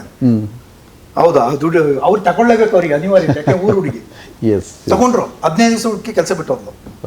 ಆಮೇಲೆ ಇತ್ತೀಚೆಗೆ ಒಂದು 10 ವರ್ಷ ಆಗಿದೆ ಅವಳು ಬಂದೋಗಿ. ಮೊನ್ನೆ ಫೋನ್ ಮಾಡಿದ್ಲು, ನನಗೆ ಕೆಲಸ ಬೇಕು ಅಂತೇಳಿ. ನಾನು ಮತ್ತೆ ಅವ್ರಿಗೆ ರೆಫರ್ ಮಾಡಿದೆ, ಹೋಗಿ ಅಲ್ಲಿ ಮಾತಾಡಿ. ಆಮೇಲೆ ಏನಾಯ್ತು ಗೊತ್ತಿ, ನಾನು ಕೇಳಕ್ ಹೋಗಿದ್ದೆ. ಇದು ಯುವಕರ ಮನಸ್ಥಿತಿಗಳು ಹಿಂಗಿದಾವೆ. ನಾವು ನೋಡ್ತೀವಿ, ನಾನು ಇನ್ನೊಂದು ಕಡೆ ಪತ್ರಕರ್ತರು ಅಂತ ಟೈಪ್ ಮಾಡ್ತಾರೆ. ಅದು ಎಷ್ಟು ಕೆಟ್ಟದಾಗಿ ಟೈಪ್ ಮಾಡಿರ್ತಾರೆ ಅಂತ ಹೇಳಿದ್ರೆ ಕನ್ನಡ ಅಂತೂ ಕೊಂದೇ ಇಲ್ಲ. ನಾನು ನನ್ನ ಭಾಷೆನ ಕಲಿಬೇಕು ಫಸ್ಟ್. ಯಾವ್ದ್ರಲ್ಲಿ ನನಗೆ ಇದು ಬರಬೇಕು, ಏನು ಹಿಡ್ತಾ ಇರಬೇಕು, ಭಾಷೆಲಿ ಫಸ್ಟ್. ಆಮೇಲೆ ನೀವು ಪತ್ರಕರ್ತರಾಗೋದು, ನೀವು ಪ್ರಶ್ನೆ ಕೇಳೋದು, ನೀವು ಕ್ರಾಸ್ ಕ್ವಶನ್ ಮಾಡೋದು, ಇವೆಲ್ಲವೂ ಯಾವಾಗ ಆಮೇಲೆ ಭಾಷೆ ಮೇಲೆ ಹಿಡಿತ ಸಾಧಿಸ್ಬೇಕು. ಆಮೇಲೆ ಸಮಾಜದ ಮೇಲೆ ಆ ಜ್ಞಾನವನ್ನು ಪಡ್ಕೊಳ್ಬೇಕು. ಅವ್ರು ಹೇಳಿದ್ರು, ಸರ್ವಜ್ಞ ಏನ್ ಹೇಳಿದ್ರು ಅಂತ. ಎಲ್ಲಿಂದ ಕಲಿತೀವಿ ನಾವು? ಸಮಾಜದಿಂದ ಕಲಿತೀವಿ. ಅಂತ ಕಲ್ತ್ಕೊಂಡು ಹೋಗ್ಬೇಕು. ಸೊ ಇದು ಒಂದು ಉದ್ಯಮವನ್ನಾಗ್ಲಿ, ಒಂದು ಬೇರೆ ಯಾವುದೇ ಒಂದು ರಂಗದಲ್ಲಾಗಲಿ ನೀವು ಯಶಸ್ವಿ ಆಗಕ್ಕೆ ಮೆಟ್ಟಲುಗಳಾಗ್ತವೆ ಅಂತ ನಾವು ಭಾವಿಸಿದ್ವಿ. ಓಕೆ, ಖಂಡಿತ ಸರ್. ಬಹುಶಃ ಉದ್ಯಮ ಮತ್ತು ಸಾಮಾಜಿಕ ಜೀವನ ಇವೆಲ್ಲವನ್ನು ಕೂಡ ಒಬ್ಬ ನಿಜವಾಗ್ಲೂ ಯಶಸ್ವಿ ಆಗಬೇಕು ಅಂತಂದರೆ ಹೇಗಿರಬೇಕು, ಆಸಕ್ತಿ ಹೇಗಿರಬೇಕು, ಮತ್ತು ಆ ಕಲಿಕೆ ಆಸಕ್ತಿ ಇರಬೇಕು, ಶ್ರದ್ಧೆ ಇರಬೇಕು, ಅದ್ರ ಜೊತೆ ಪ್ರಯತ್ನವೂ ಕೂಡ ಇರಬೇಕು ಅನ್ನುವಂಥದ್ದು. ನಿಜವಾಗ್ಲೂ ನಿಮ್ಮ ಈ ಪ್ರಯತ್ನ ಯಶಸ್ವಿ ಆಗಿದೆ ಅಂತ ನಾನಂತೂ ಭಾವಿಸ್ತೀನಿ. ಖಂಡಿತ ಇನ್ನೊಂದು ಹೇಳಕ್ಕಿದೆ. ಖಂಡಿತ ಹೇಳಿ ಸರ್. ಹೇಳ್ತಾರೆ, ಯಾರೋ ಫೋನ್ ಮಾಡಿ ಯಾರೋ ಒಬ್ಬರ ಬಗ್ಗೆ ಚಾಡಿ ಹೇಳ್ಬಿಡ್ತಾರೆ. ಅವ್ರ ಬಗ್ಗೆ ನನಗೆ ಹೇಳ್ಬೋದು, ನನ್ನ ಬಗ್ಗೆ ಅವ್ರಿಗೆ ಹೇಳ್ಬೋದು. ಅಥವಾ ಬೇರೆ ಏನೋ ನಮ್ಮ ಸ್ಟಾಫ್ ಬಗ್ಗೆನೋ ಅಥವಾ ಇನ್ಯಾರೋ ಬಗ್ಗೆ ಹೇಳ್ತಾರೆ. ನಾವು ಯಾವತ್ತೂ ಕೂಡ ಕ್ರಾಸ್ ವೆರಿಫಿಕೇಶನ್ ಮಾಡದೆ ಯಾವ್ದನ್ನೂ ಒಪ್ಕೊಳ್ಳಲ್ಲ. ಚರ್ಚೆ ಆಗ್ತದೆ. ಬಟ್ ಸಾಧಾರಣವಾಗಿ ಏನ್ ಮಾಡ್ಬಿಡ್ತಾರೆ ಜನ ಅಂತ ಹೇಳಿದ್ರೆ, ಇಬ್ಬರು ಮಾತ್ರ ಅಲ್ಲ, ಒಟ್ಟಾರೆಯಾಗಿ ನಮ್ದು ಈಗ ಅಕೌಂಟ್ ಸ್ಟಾಫು, ಲೀಗಲ್ ಸ್ಟಾಫು ಎಲ್ಲ. ಈಗ ಫಾರ್ ಎಕ್ಸಾಂಪಲ್ ನಮ್ಮ ಯಾರೋ ಪತ್ರಕರ್ತರ ಮೇಲೆ, ಯಾರೋ ಸ್ನೇಹಿತರ ಮೇಲೆ ಹೇಳ್ಬಿಡ್ತಾರೆ. ನಾವು ಅವ್ರಿಗೆ ಡೈರೆಕ್ಟ್ ಆಗಿ ಕೇಳದೆ ನಾವು ಏನೇ ಡಿಸಿಷನ್ ತಗೊಳ್ಳೋದು. ನಾವು ಡೈರೆಕ್ಟ್ ಆಗಿ ಕೇಳ್ತೀವಿ ಫೋನ್ ಮಾಡಿ, ಇಂಥದ್ದೊಂದು ಬಂದಿದೆ, ಏನ್ ವಿಷಯ, ಅದು ಏನೇ ಇರಲಿ. ಅವ್ರ ಮೇಲೆ ಅಟೆಂಪ್ಟ್ ಮರ್ಡರ್ ಕೇಸ್ ಇರಲಿ, ಅಲ್ಲ ಅವ್ರ ಮೇಲೆ ದುಡ್ಡು ಕದ್ದ ಅಂತ ಇರಲಿ, ಅಥವಾ ಇನ್ನೆಲ್ಲ ಒಂದು 10 ಲಕ್ಷ ದುಡ್ಡು ತಿನ್ಬಿಟ್ಟ ಅಂತ ಇರಲಿ, ಏನಿದ್ರು ಡೈರೆಕ್ಟ್ ಆಗಿ ಫೋನ್ ಮಾಡಿ, ಏನಪ್ಪ ಇಂಥವ್ರೊಬ್ರು ಹಿಂಗೆ ಹೇಳ್ತಾ ಇದ್ದಾರೆ, ಏನ್ ವಿಷಯ, ಇದನ್ನ ನೀವು ಕಲೀಲಿಲ್ಲ ಅಂತ ಹೇಳಿದ್ರೆ ನೀವು ಯಶಸ್ಸಾಗಲ್ಲ. ಯಾಕಂದ್ರೆ ಯಾರ ಬಗ್ಗೆ ಡೌಟ್ ಇಟ್ಕೋಬಾರ್ದು. ನೀವು ಡೌಟ್ ಇಟ್ಕೊಂಡಿದ್ರೆ ನಿಮ್ಮ ಹೆಂಚಿನೂ ನಿಮ್ಮನ್ನು ಬಿಟ್ಟು ಹೋಗ್ತಾರೆ. ಪಾರದರ್ಶಕವಾಗಿರ್ಬೇಕು ಅಷ್ಟೇ, ಸಿಂಪಲ್. ಓಕೆ, ಖಂಡಿತ. ಯಾಕೆಂದ್ರೆ ವೀಕ್ಷಕರೇ, ಯಾವತ್ತು ಪಾರದರ್ಶಕತೆ ಇರ್ತದೆ, ವ್ಯವಹಾರದಲ್ಲಾಗಲಿ ಉದ್ಯಮದಲ್ಲಾಗಲಿ ಪಾರದರ್ಶಕತೆ ಇದ್ದಾಗ ಪರಸ್ಪರ ನಡುವೆ ನಂಬಿಕೆ ಇರುವಂಥದ್ದು. ಆ ನಂಬಿಕೆ ಇದ್ದಂಥ ಸಂದರ್ಭದಲ್ಲಿ ಖಂಡಿತವಾಗ್ಲೂ ಒಂದು ಉದ್ಯಮ ಯಶಸ್ಸಾಗಲಿಕ್ಕೆ ಅಥವಾ ಒಂದು ವ್ಯವಹಾರ ಬೆಳಿಲಿಕ್ಕೆ ಮತ್ತೊಂದು ಸಂಬಂಧ ಉಳಿಲಿಕ್ಕೆ ಇವೆಲ್ಲವೂ ಕೂಡ ಕಾರಣ ಆಗ್ತದೆ. ನಿಜವಾಗ್ಲೂ ಸಹ ಆವತ್ತಿನ ನಾನು ಪ್ರಾರಂಭದಲ್ಲಿ ಹಾಗೆ ಪ್ರಾರಂಭ ಮಾಡಿದೆ. ನಾನು ಒಂದು ಕುಗ್ರಾಮದಲ್ಲಿ ತಾವು ಹುಡ್ತೀರಾ, ಮತ್ತು ಅಲ್ಲಿಂದ ಬಂದು ಸಿದ್ಲಿಂಗ್ಪುರ ಅನ್ನೋಂಥ ಒಂದು ಅಲ್ಲಿ ಬೆಳಿತೀರಾ, ಅಲ್ಲೇ ಪಕ್ಕದಲ್ಲಿ ಪ್ರಾಥಮಿಕ ವಿದ್ಯಾಭ್ಯಾಸ ಜೊತೆಗೆ ಕುಶಾಲನಗರದಲ್ಲಿ ಕಾಲೇಜು ವಿದ್ಯಾಭ್ಯಾಸ ಮುಗಿಸ್ತೀರಾ. ಅದಾದ ನಂತರ ಸಣ್ಣ ಸಣ್ಣ ಉದ್ಯಮಗಳನ್ನ ಪ್ರಾರಂಭ ಮಾಡಿಕೊಂಡು ಸಮಾಜ ಸೇವೆ, ಸಂಘಟನೆ ಇವನ್ನೆಲ್ಲ ಮಾಡಿಕೊಂಡು ಬಹುಶಃ ಈ ಬೆಂಗಳೂರಿನಂಥ ಒಂದು ಮಹಾನಗರದಲ್ಲಿ ಬಂದು ಒಂದು ದೊಡ್ಡ ಉದ್ಯಮವನ್ನು ಬಹುಶಃ ಇವತ್ತು ಮಾಡ್ತಾ ಯಶಸ್ವಿಯಾಗಿದ್ದೀರಾ. ಈ ಉದ್ಯಮ ಕೊಡಗಿಗೂ ಬೆಳೀಲಿ ಅಂತ ನಾನು ಆಸೆ ಪಡ್ತೀನಿ. ಯಾಕೆಂದರೆ ಕೊಡಗಲ್ಲೂ ಕೂಡ ಭಾಳಷ್ಟು ತಾವು ಮೂಲತಃ ಕೊಡಗಿನವರೇ ಆದ್ದರಿಂದ ಕೊಡಗಿನಲ್ಲೂ ಕೂಡ ನಿಮ್ಮ ಉದ್ಯಮ ಯಶಸ್ವಿಯಾಗಿ ನೆರವೇರಲಿ. ಅಲ್ಲಿಗೂ ಕೂಡ ಹಬ್ಲಿ ಇದು, ಅಲ್ಲೂ ಕೂಡ ಯಶಸ್ಸಾಗಲಿ. ಅದರ ಜೊತೆಯಲ್ಲಿ ಸಮಾಜ ಸೇವೆ, ಸಂಘಟನೆ ತಾವು ಹೇಳಿದ್ರಾಗಲಿ ಏನಂತಂದರೆ ಇತ್ತೀಚೆಗೆ ಸಂಘಟನಾತ್ಮಕವಾಗಿ ಹೋರಾಟಗಳು ಕಡಿಮೆ ಆಗ್ತಾ ಇದ್ದಾವೆ ಅನ್ನುವಂಥದ್ದು. ಆ ರೀತಿ ಆ ಸಂಘಟನೆಗಳ ಸಂಘಟನಾತ್ಮಕವಾದ ಹೋರಾಟ ಅವುಗಳು ಕೂಡ ಬೆಳೀಲಿ. ಕೊನೆಯದಾಗಿ ತಾವಿಬ್ಬರು ನಮ್ಮ ವೀಕ್ಷಕರಿಗೆ ಏನಾದರೂ ಹೇಳಲಿಕ್ಕಿದ್ರೆ? ನಾವು ಏನು ಮಾಡ್ತಾ ಇದ್ದೀವಿ, ನಾವೇನು ಕೆಲಸ ಮಾಡ್ತಾ ಇದ್ದೀವಿ, ನಾವೇನು ಸಮಾಜ ಸೇವೆ ಮಾಡ್ತಾ ಇದ್ದೀವಿ, ನಾವು ಏನು ಸಾಮಾಜಿಕ ಮಾಧ್ಯಮಗಳಲ್ಲಿ ಅಥವಾ ಬೇರೆ ಬೇರೆ ಕಡೆ ಹೇಳ್ತಾ ಇದ್ವಿ, ಅದರಲ್ಲಿ ಕಾಲಕ್ಕೆ ಅದನ್ನು ಹೇಳ್ತಾ ಬರ್ತಾ ಇದ್ವಿ. ಆಯಾ ಸಂದರ್ಭ ತಕ್ಕಂಗೆ ಏನೇನು ಒಂದು ಬೇರೆ ಬೇರೆ ಇನ್ಸಿಡೆಂಟ್ಗಳಾಗ್ತವೆ, ಅವಾಗ ಹೇಳ್ತಾ ಇರ್ತೀವಿ. ಹೇಳೋದಿಷ್ಟೇ, ಒಂದು ಎಲ್ಲಾದರೂ ಇರಿ, ಏನಾದರೂ ಇರಿ, ಮಾನವೀಯತೆಯನ್ನು ಬೆಳೆಸ್ಕೊಬೇಕು. ಮನುಷ್ಯತ್ವ ಅನ್ನೋದು ತುಂಬ ಇಂಪಾರ್ಟೆಂಟ್. ಅದು ಬಿಟ್ಟರೆ ಇಲ್ಲಿ ಉಳಿಗಾಲ ಇಲ್ಲ. ಯಾಕೆಂತ ಹೇಳಿದ್ರೆ ಗೊತ್ತು, ನೀವು ಮೊನ್ನೆದು ಒಂದು ಸಬ್ಜೆಕ್ಟು, ನಾಯಿಗಳಿಗೆ ಬಿರಿಯಾನಿ ಕೊಡು. ಬಿರಿಯಾನಿ ಅಂತ ಹೇಳಿಲ್ಲ, ಮಾಂಸ ಕೊಡಬೇಕು ಅಂತ. ಅದಕ್ಕೊಂದು ಕಾರಣನೂ ಇದೆ. ಯಾಕೆ ಕಾರಣ ಇದೆ ಅಂತ ಹೇಳಿದ್ರೆ, ಬೆಂಗಳೂರಲ್ಲಿ ಭಾರಿ ದೊಡ್ಡ ಬೆಂಗಳೂರು ಮಾತ್ರ ಅಲ್ಲ, ಎಲ್ಲ ಮಹಾನಗರಗಳಲ್ಲಿ ದೊಡ್ಡ ಸಮಸ್ಯೆ ಏನಪ್ಪಾ ಅಂತ ಹೇಳಿದ್ರೆ, ನಾಯಿಗಳು ಜನರನ್ನ ರ್ಯಾಸ್ ಆಗಿ ಕಚ್ಚುತ್ತವೆ ಅಂತ. ಯಾಕೆ ಕಚ್ಚುತ್ತವೆ ಅಂತ ಅಧ್ಯಯನ ಮಾಡಿದಾಗ, ನಾಯಿಗಳು ಹೊಟ್ಟೆ ಹಸ್ತು ಕಚ್ಚುತ್ತವೆ. ಹೊಟ್ಟೆ ತುಂಬಿದ್ರೆ ಯಾಕೆ ಕಚ್ಚುತ್ತವೆ? ಒಂದ್ ಕಡೆ ಮಲ್ಕೊಂಡಿರ್ತವೆ, ಯಾರೋ ಬಂದ್ರೆ ಬೊಗಳ್ತವೆ, ಮಲ್ಕೊಂತವೆ, ಇಲ್ಲ ಆಟ ಆಡ್ತವೆ. ಅದಕ್ಕಾಗಿ ಸರ್ಕಾರ ಏನು ಯೋಚನೆ ಮಾಡಿದೆ, ಇವನ್ ಕೋರ್ಟ್ ಕೂಡ ಅಬ್ಸರ್ವ್ ಮಾಡಿ ನಾಯಿಗಳಿಗೆ ಊಟ ಕೊಡ್ರಿ ಅಂತ, ಒಂದ್ ಸ್ವಲ್ಪ ಚೆನ್ನಾಗಿರ್ಲಿ ಅಂತ ಹೇಳಿ ಮಾಂಸನ ಕೊಡ್ತಾ ಇದ್ದಾರೆ. ನಾನು ಯಾಕೆ ಅದನ್ನ ಹೇಳ್ತೀನಿ ಅಂತ ಹೇಳಿದ್ರೆ, ಇದನ್ನ ಟೀಕೆ ಮಾಡೋರು ಇದ್ದಾರೆ. ಅದೊಂದು ಸರ್ಕಾರ ಮಾಡ್ತು ಅಂತ ಹೇಳೋ ಕಾರಣಕ್ಕೆ ಟೀಕೆ ಮಾಡ್ತಾರೋ, ಅಥವಾ ನಾಯಿಗಳಿಗೆ ಮಾಂಸ ಕೊಟ್ರು ಅಥವಾ ಊಟ ಕೊಟ್ರು ಅಂತ ಹೇಳೋದನ್ನ ಟೀಕೆ ಮಾಡ್ತಾರೋ ನನಗೆ ಗೊತ್ತಿಲ್ಲ. ಅಥವಾ ನಾಯಿಗಳ ಮೇಲೆನೆ ಹೊಟ್ಟೆ ಕಿಚ್ಚು ಅಂತ ಗೊತ್ತಿಲ್ಲ. ಬಟ್ ಇದನ್ನ ಟೀಕೆ ಮಾಡೋರು ಯಾರಪ್ಪ ಅಂತ ಹೇಳಿದ್ರೆ ಮಾಂಸ ತಿನ್ನದೇ ಇರೋರು. ನಾನು ನೋಡಿದ್ದೇನೆ. ಈಗ ಯಾರೋ ಒಬ್ಬ ಬೆಂಗಳೂರದ ಮಹಾನ್ ಸಂಭಾವಿತ ಶಾಸಕರೊಬ್ರು ಇದನ್ನ ಟೀಕೆ ಮಾಡ್ತಾ ಇದ್ರು. ಮೊನ್ನೆ ನಾನು ಏನೋ ಬರಿಬೇಕು ಅನ್ಕೊಂಡೆ, ಬರೀಲಿಲ್ಲ, ಟೈಮ್ ಸಿಕ್ಲಿಲ್ಲ ನಾನು. ಈಗ ನಾಯಿಗಳಿಗೂ ಕೂಡ ಊಟ ಹಾಕ್ಬೇಕು, ನಾವು ಪಕ್ಷಿಗಳಿಗೂ ಕೂಡ ಊಟ ಹಾಕ್ಬೇಕು. ನೀವು ಹೇಳಿದ್ರಿ ಕೊಡಗಲ್ಲಿ ಉದ್ಯಮ ಬೆಳೆಸೋದ್ರ ಬಗ್ಗೆ ಯೋಚನೆ. ಏನು ಉದ್ಯಮನ ಬೆಳೆಸೋದು ನೋಡಿ, ನಾವು ಅರ್ಬನೈಸೇಷನ್ ವಿರುದ್ಧ ಇದ್ವಿ. ಅದು ವೆಸ್ಟರ್ನ್ ಘಾಟ್ ಅಲ್ಲಿ, ಮುಖ್ಯವಾಗಿ ವೆಸ್ಟರ್ನ್ ಘಾಟ್ ಅಲ್ಲಿ. ಯಾಕೆಂದ್ರೆ ವೆಸ್ಟರ್ನ್ ಘಾಟು ಇಡೀ ಸೌತ್ ಇಂಡಿಯಾದು ಜೀವಾಳ. ವೆಸ್ಟರ್ನ್ ಘಾಟ್ ಇಲ್ಲ ಅಂತ ಹೇಳಿದ್ರೆ ಇಡೀ ಸೌತ್ ಇಂಡಿಯಾದಲ್ಲಿ ಕುಡಿಯಕ್ಕೆ ನೀರು, ಕುಡಿಯಕ್ಕೆ ನೀರು ಸಿಗಲ್ಲ. ಇಡೀ ಕುಡಿಯಕ್ಕೆ ನೀರನ್ನ ಅವಲಂಬಿಸಿರೋದೇ ವೆಸ್ಟರ್ನ್ ಘಾಟ್. ಅಲ್ಲಿ ಅರ್ಬನೈಸೇಷನ್ ಆಯ್ತು ಅಂದ್ರೆ ಈ ಎಲ್ಲಾ ನದಿಗಳು, ಜೀವ ನದಿಗಳು ಏನಿದಾವೆ, ಗೋದಾವರಿಯಿಂದ ಹಿಡಿದು ಕಾವೇರಿವರೆಗೆ ಎಲ್ಲ ಬತ್ತೋದ್ರೆ ಏನಾಗುತ್ತೆ? ಹಾಗಾಗಿ ನಮ್ಮ ಹತ್ರನೂ ಜಮೀನಿದೆ, ನಮಗೂ ಮಾಡಕ್ಕೆ ಸಾಧ್ಯ ಇದೆ. ಬಿಲ್ಡಿಂಗ್ಗಳು ಕಟ್ಬೋದು, ರೆಸಾರ್ಟ್ ಕಟ್ಬೋದು, ಇನ್ನೊಂದು ಕಟ್ಬೋದು. ಆದ್ರೆ ನಾವು ಈ ಅರ್ಬನೈಸೇಷನ್, ನಾನು ತುಂಬಾ ಹಿಂದೆ ಊಟಿಗೆ ಹೋಗಿದ್ವಿ ಚಿಕ್ಕವರಿದ್ದಾಗ, ಒಂದು 30 ವರ್ಷದಿಂದ. ಊಟಿ ಅವತ್ತು ಹೆಂಗಿತ್ತು, ಇವತ್ತು ಹೆಂಗಿದೆ ಅಂತ. ಇವತ್ತು ಊಟಿಗೆ ಹೋಗ್ಬೇಕು ಅಂತ ಅನ್ಸೋದೇ ಇಲ್ಲ, ಮನಸ್ಸಿಗೆ ಬರಲ್ಲ ಊಟಿಗೆ ಹೋಗ್ಬೇಕು. ಯಾಕಂದ್ರೆ ಅರ್ಬನೈಸೇಷನ್ ಊಟಿನ ಕಂಪ್ಲೀಟ್ ಆಗಿ ನಾಶ ಮಾಡಿದೆ. ಸದ್ಯದಲ್ಲೇ ಮಡಿಕೇರಿಗೂ ಆ ಪರಿಸ್ಥಿತಿ ಬರುತ್ತೆ.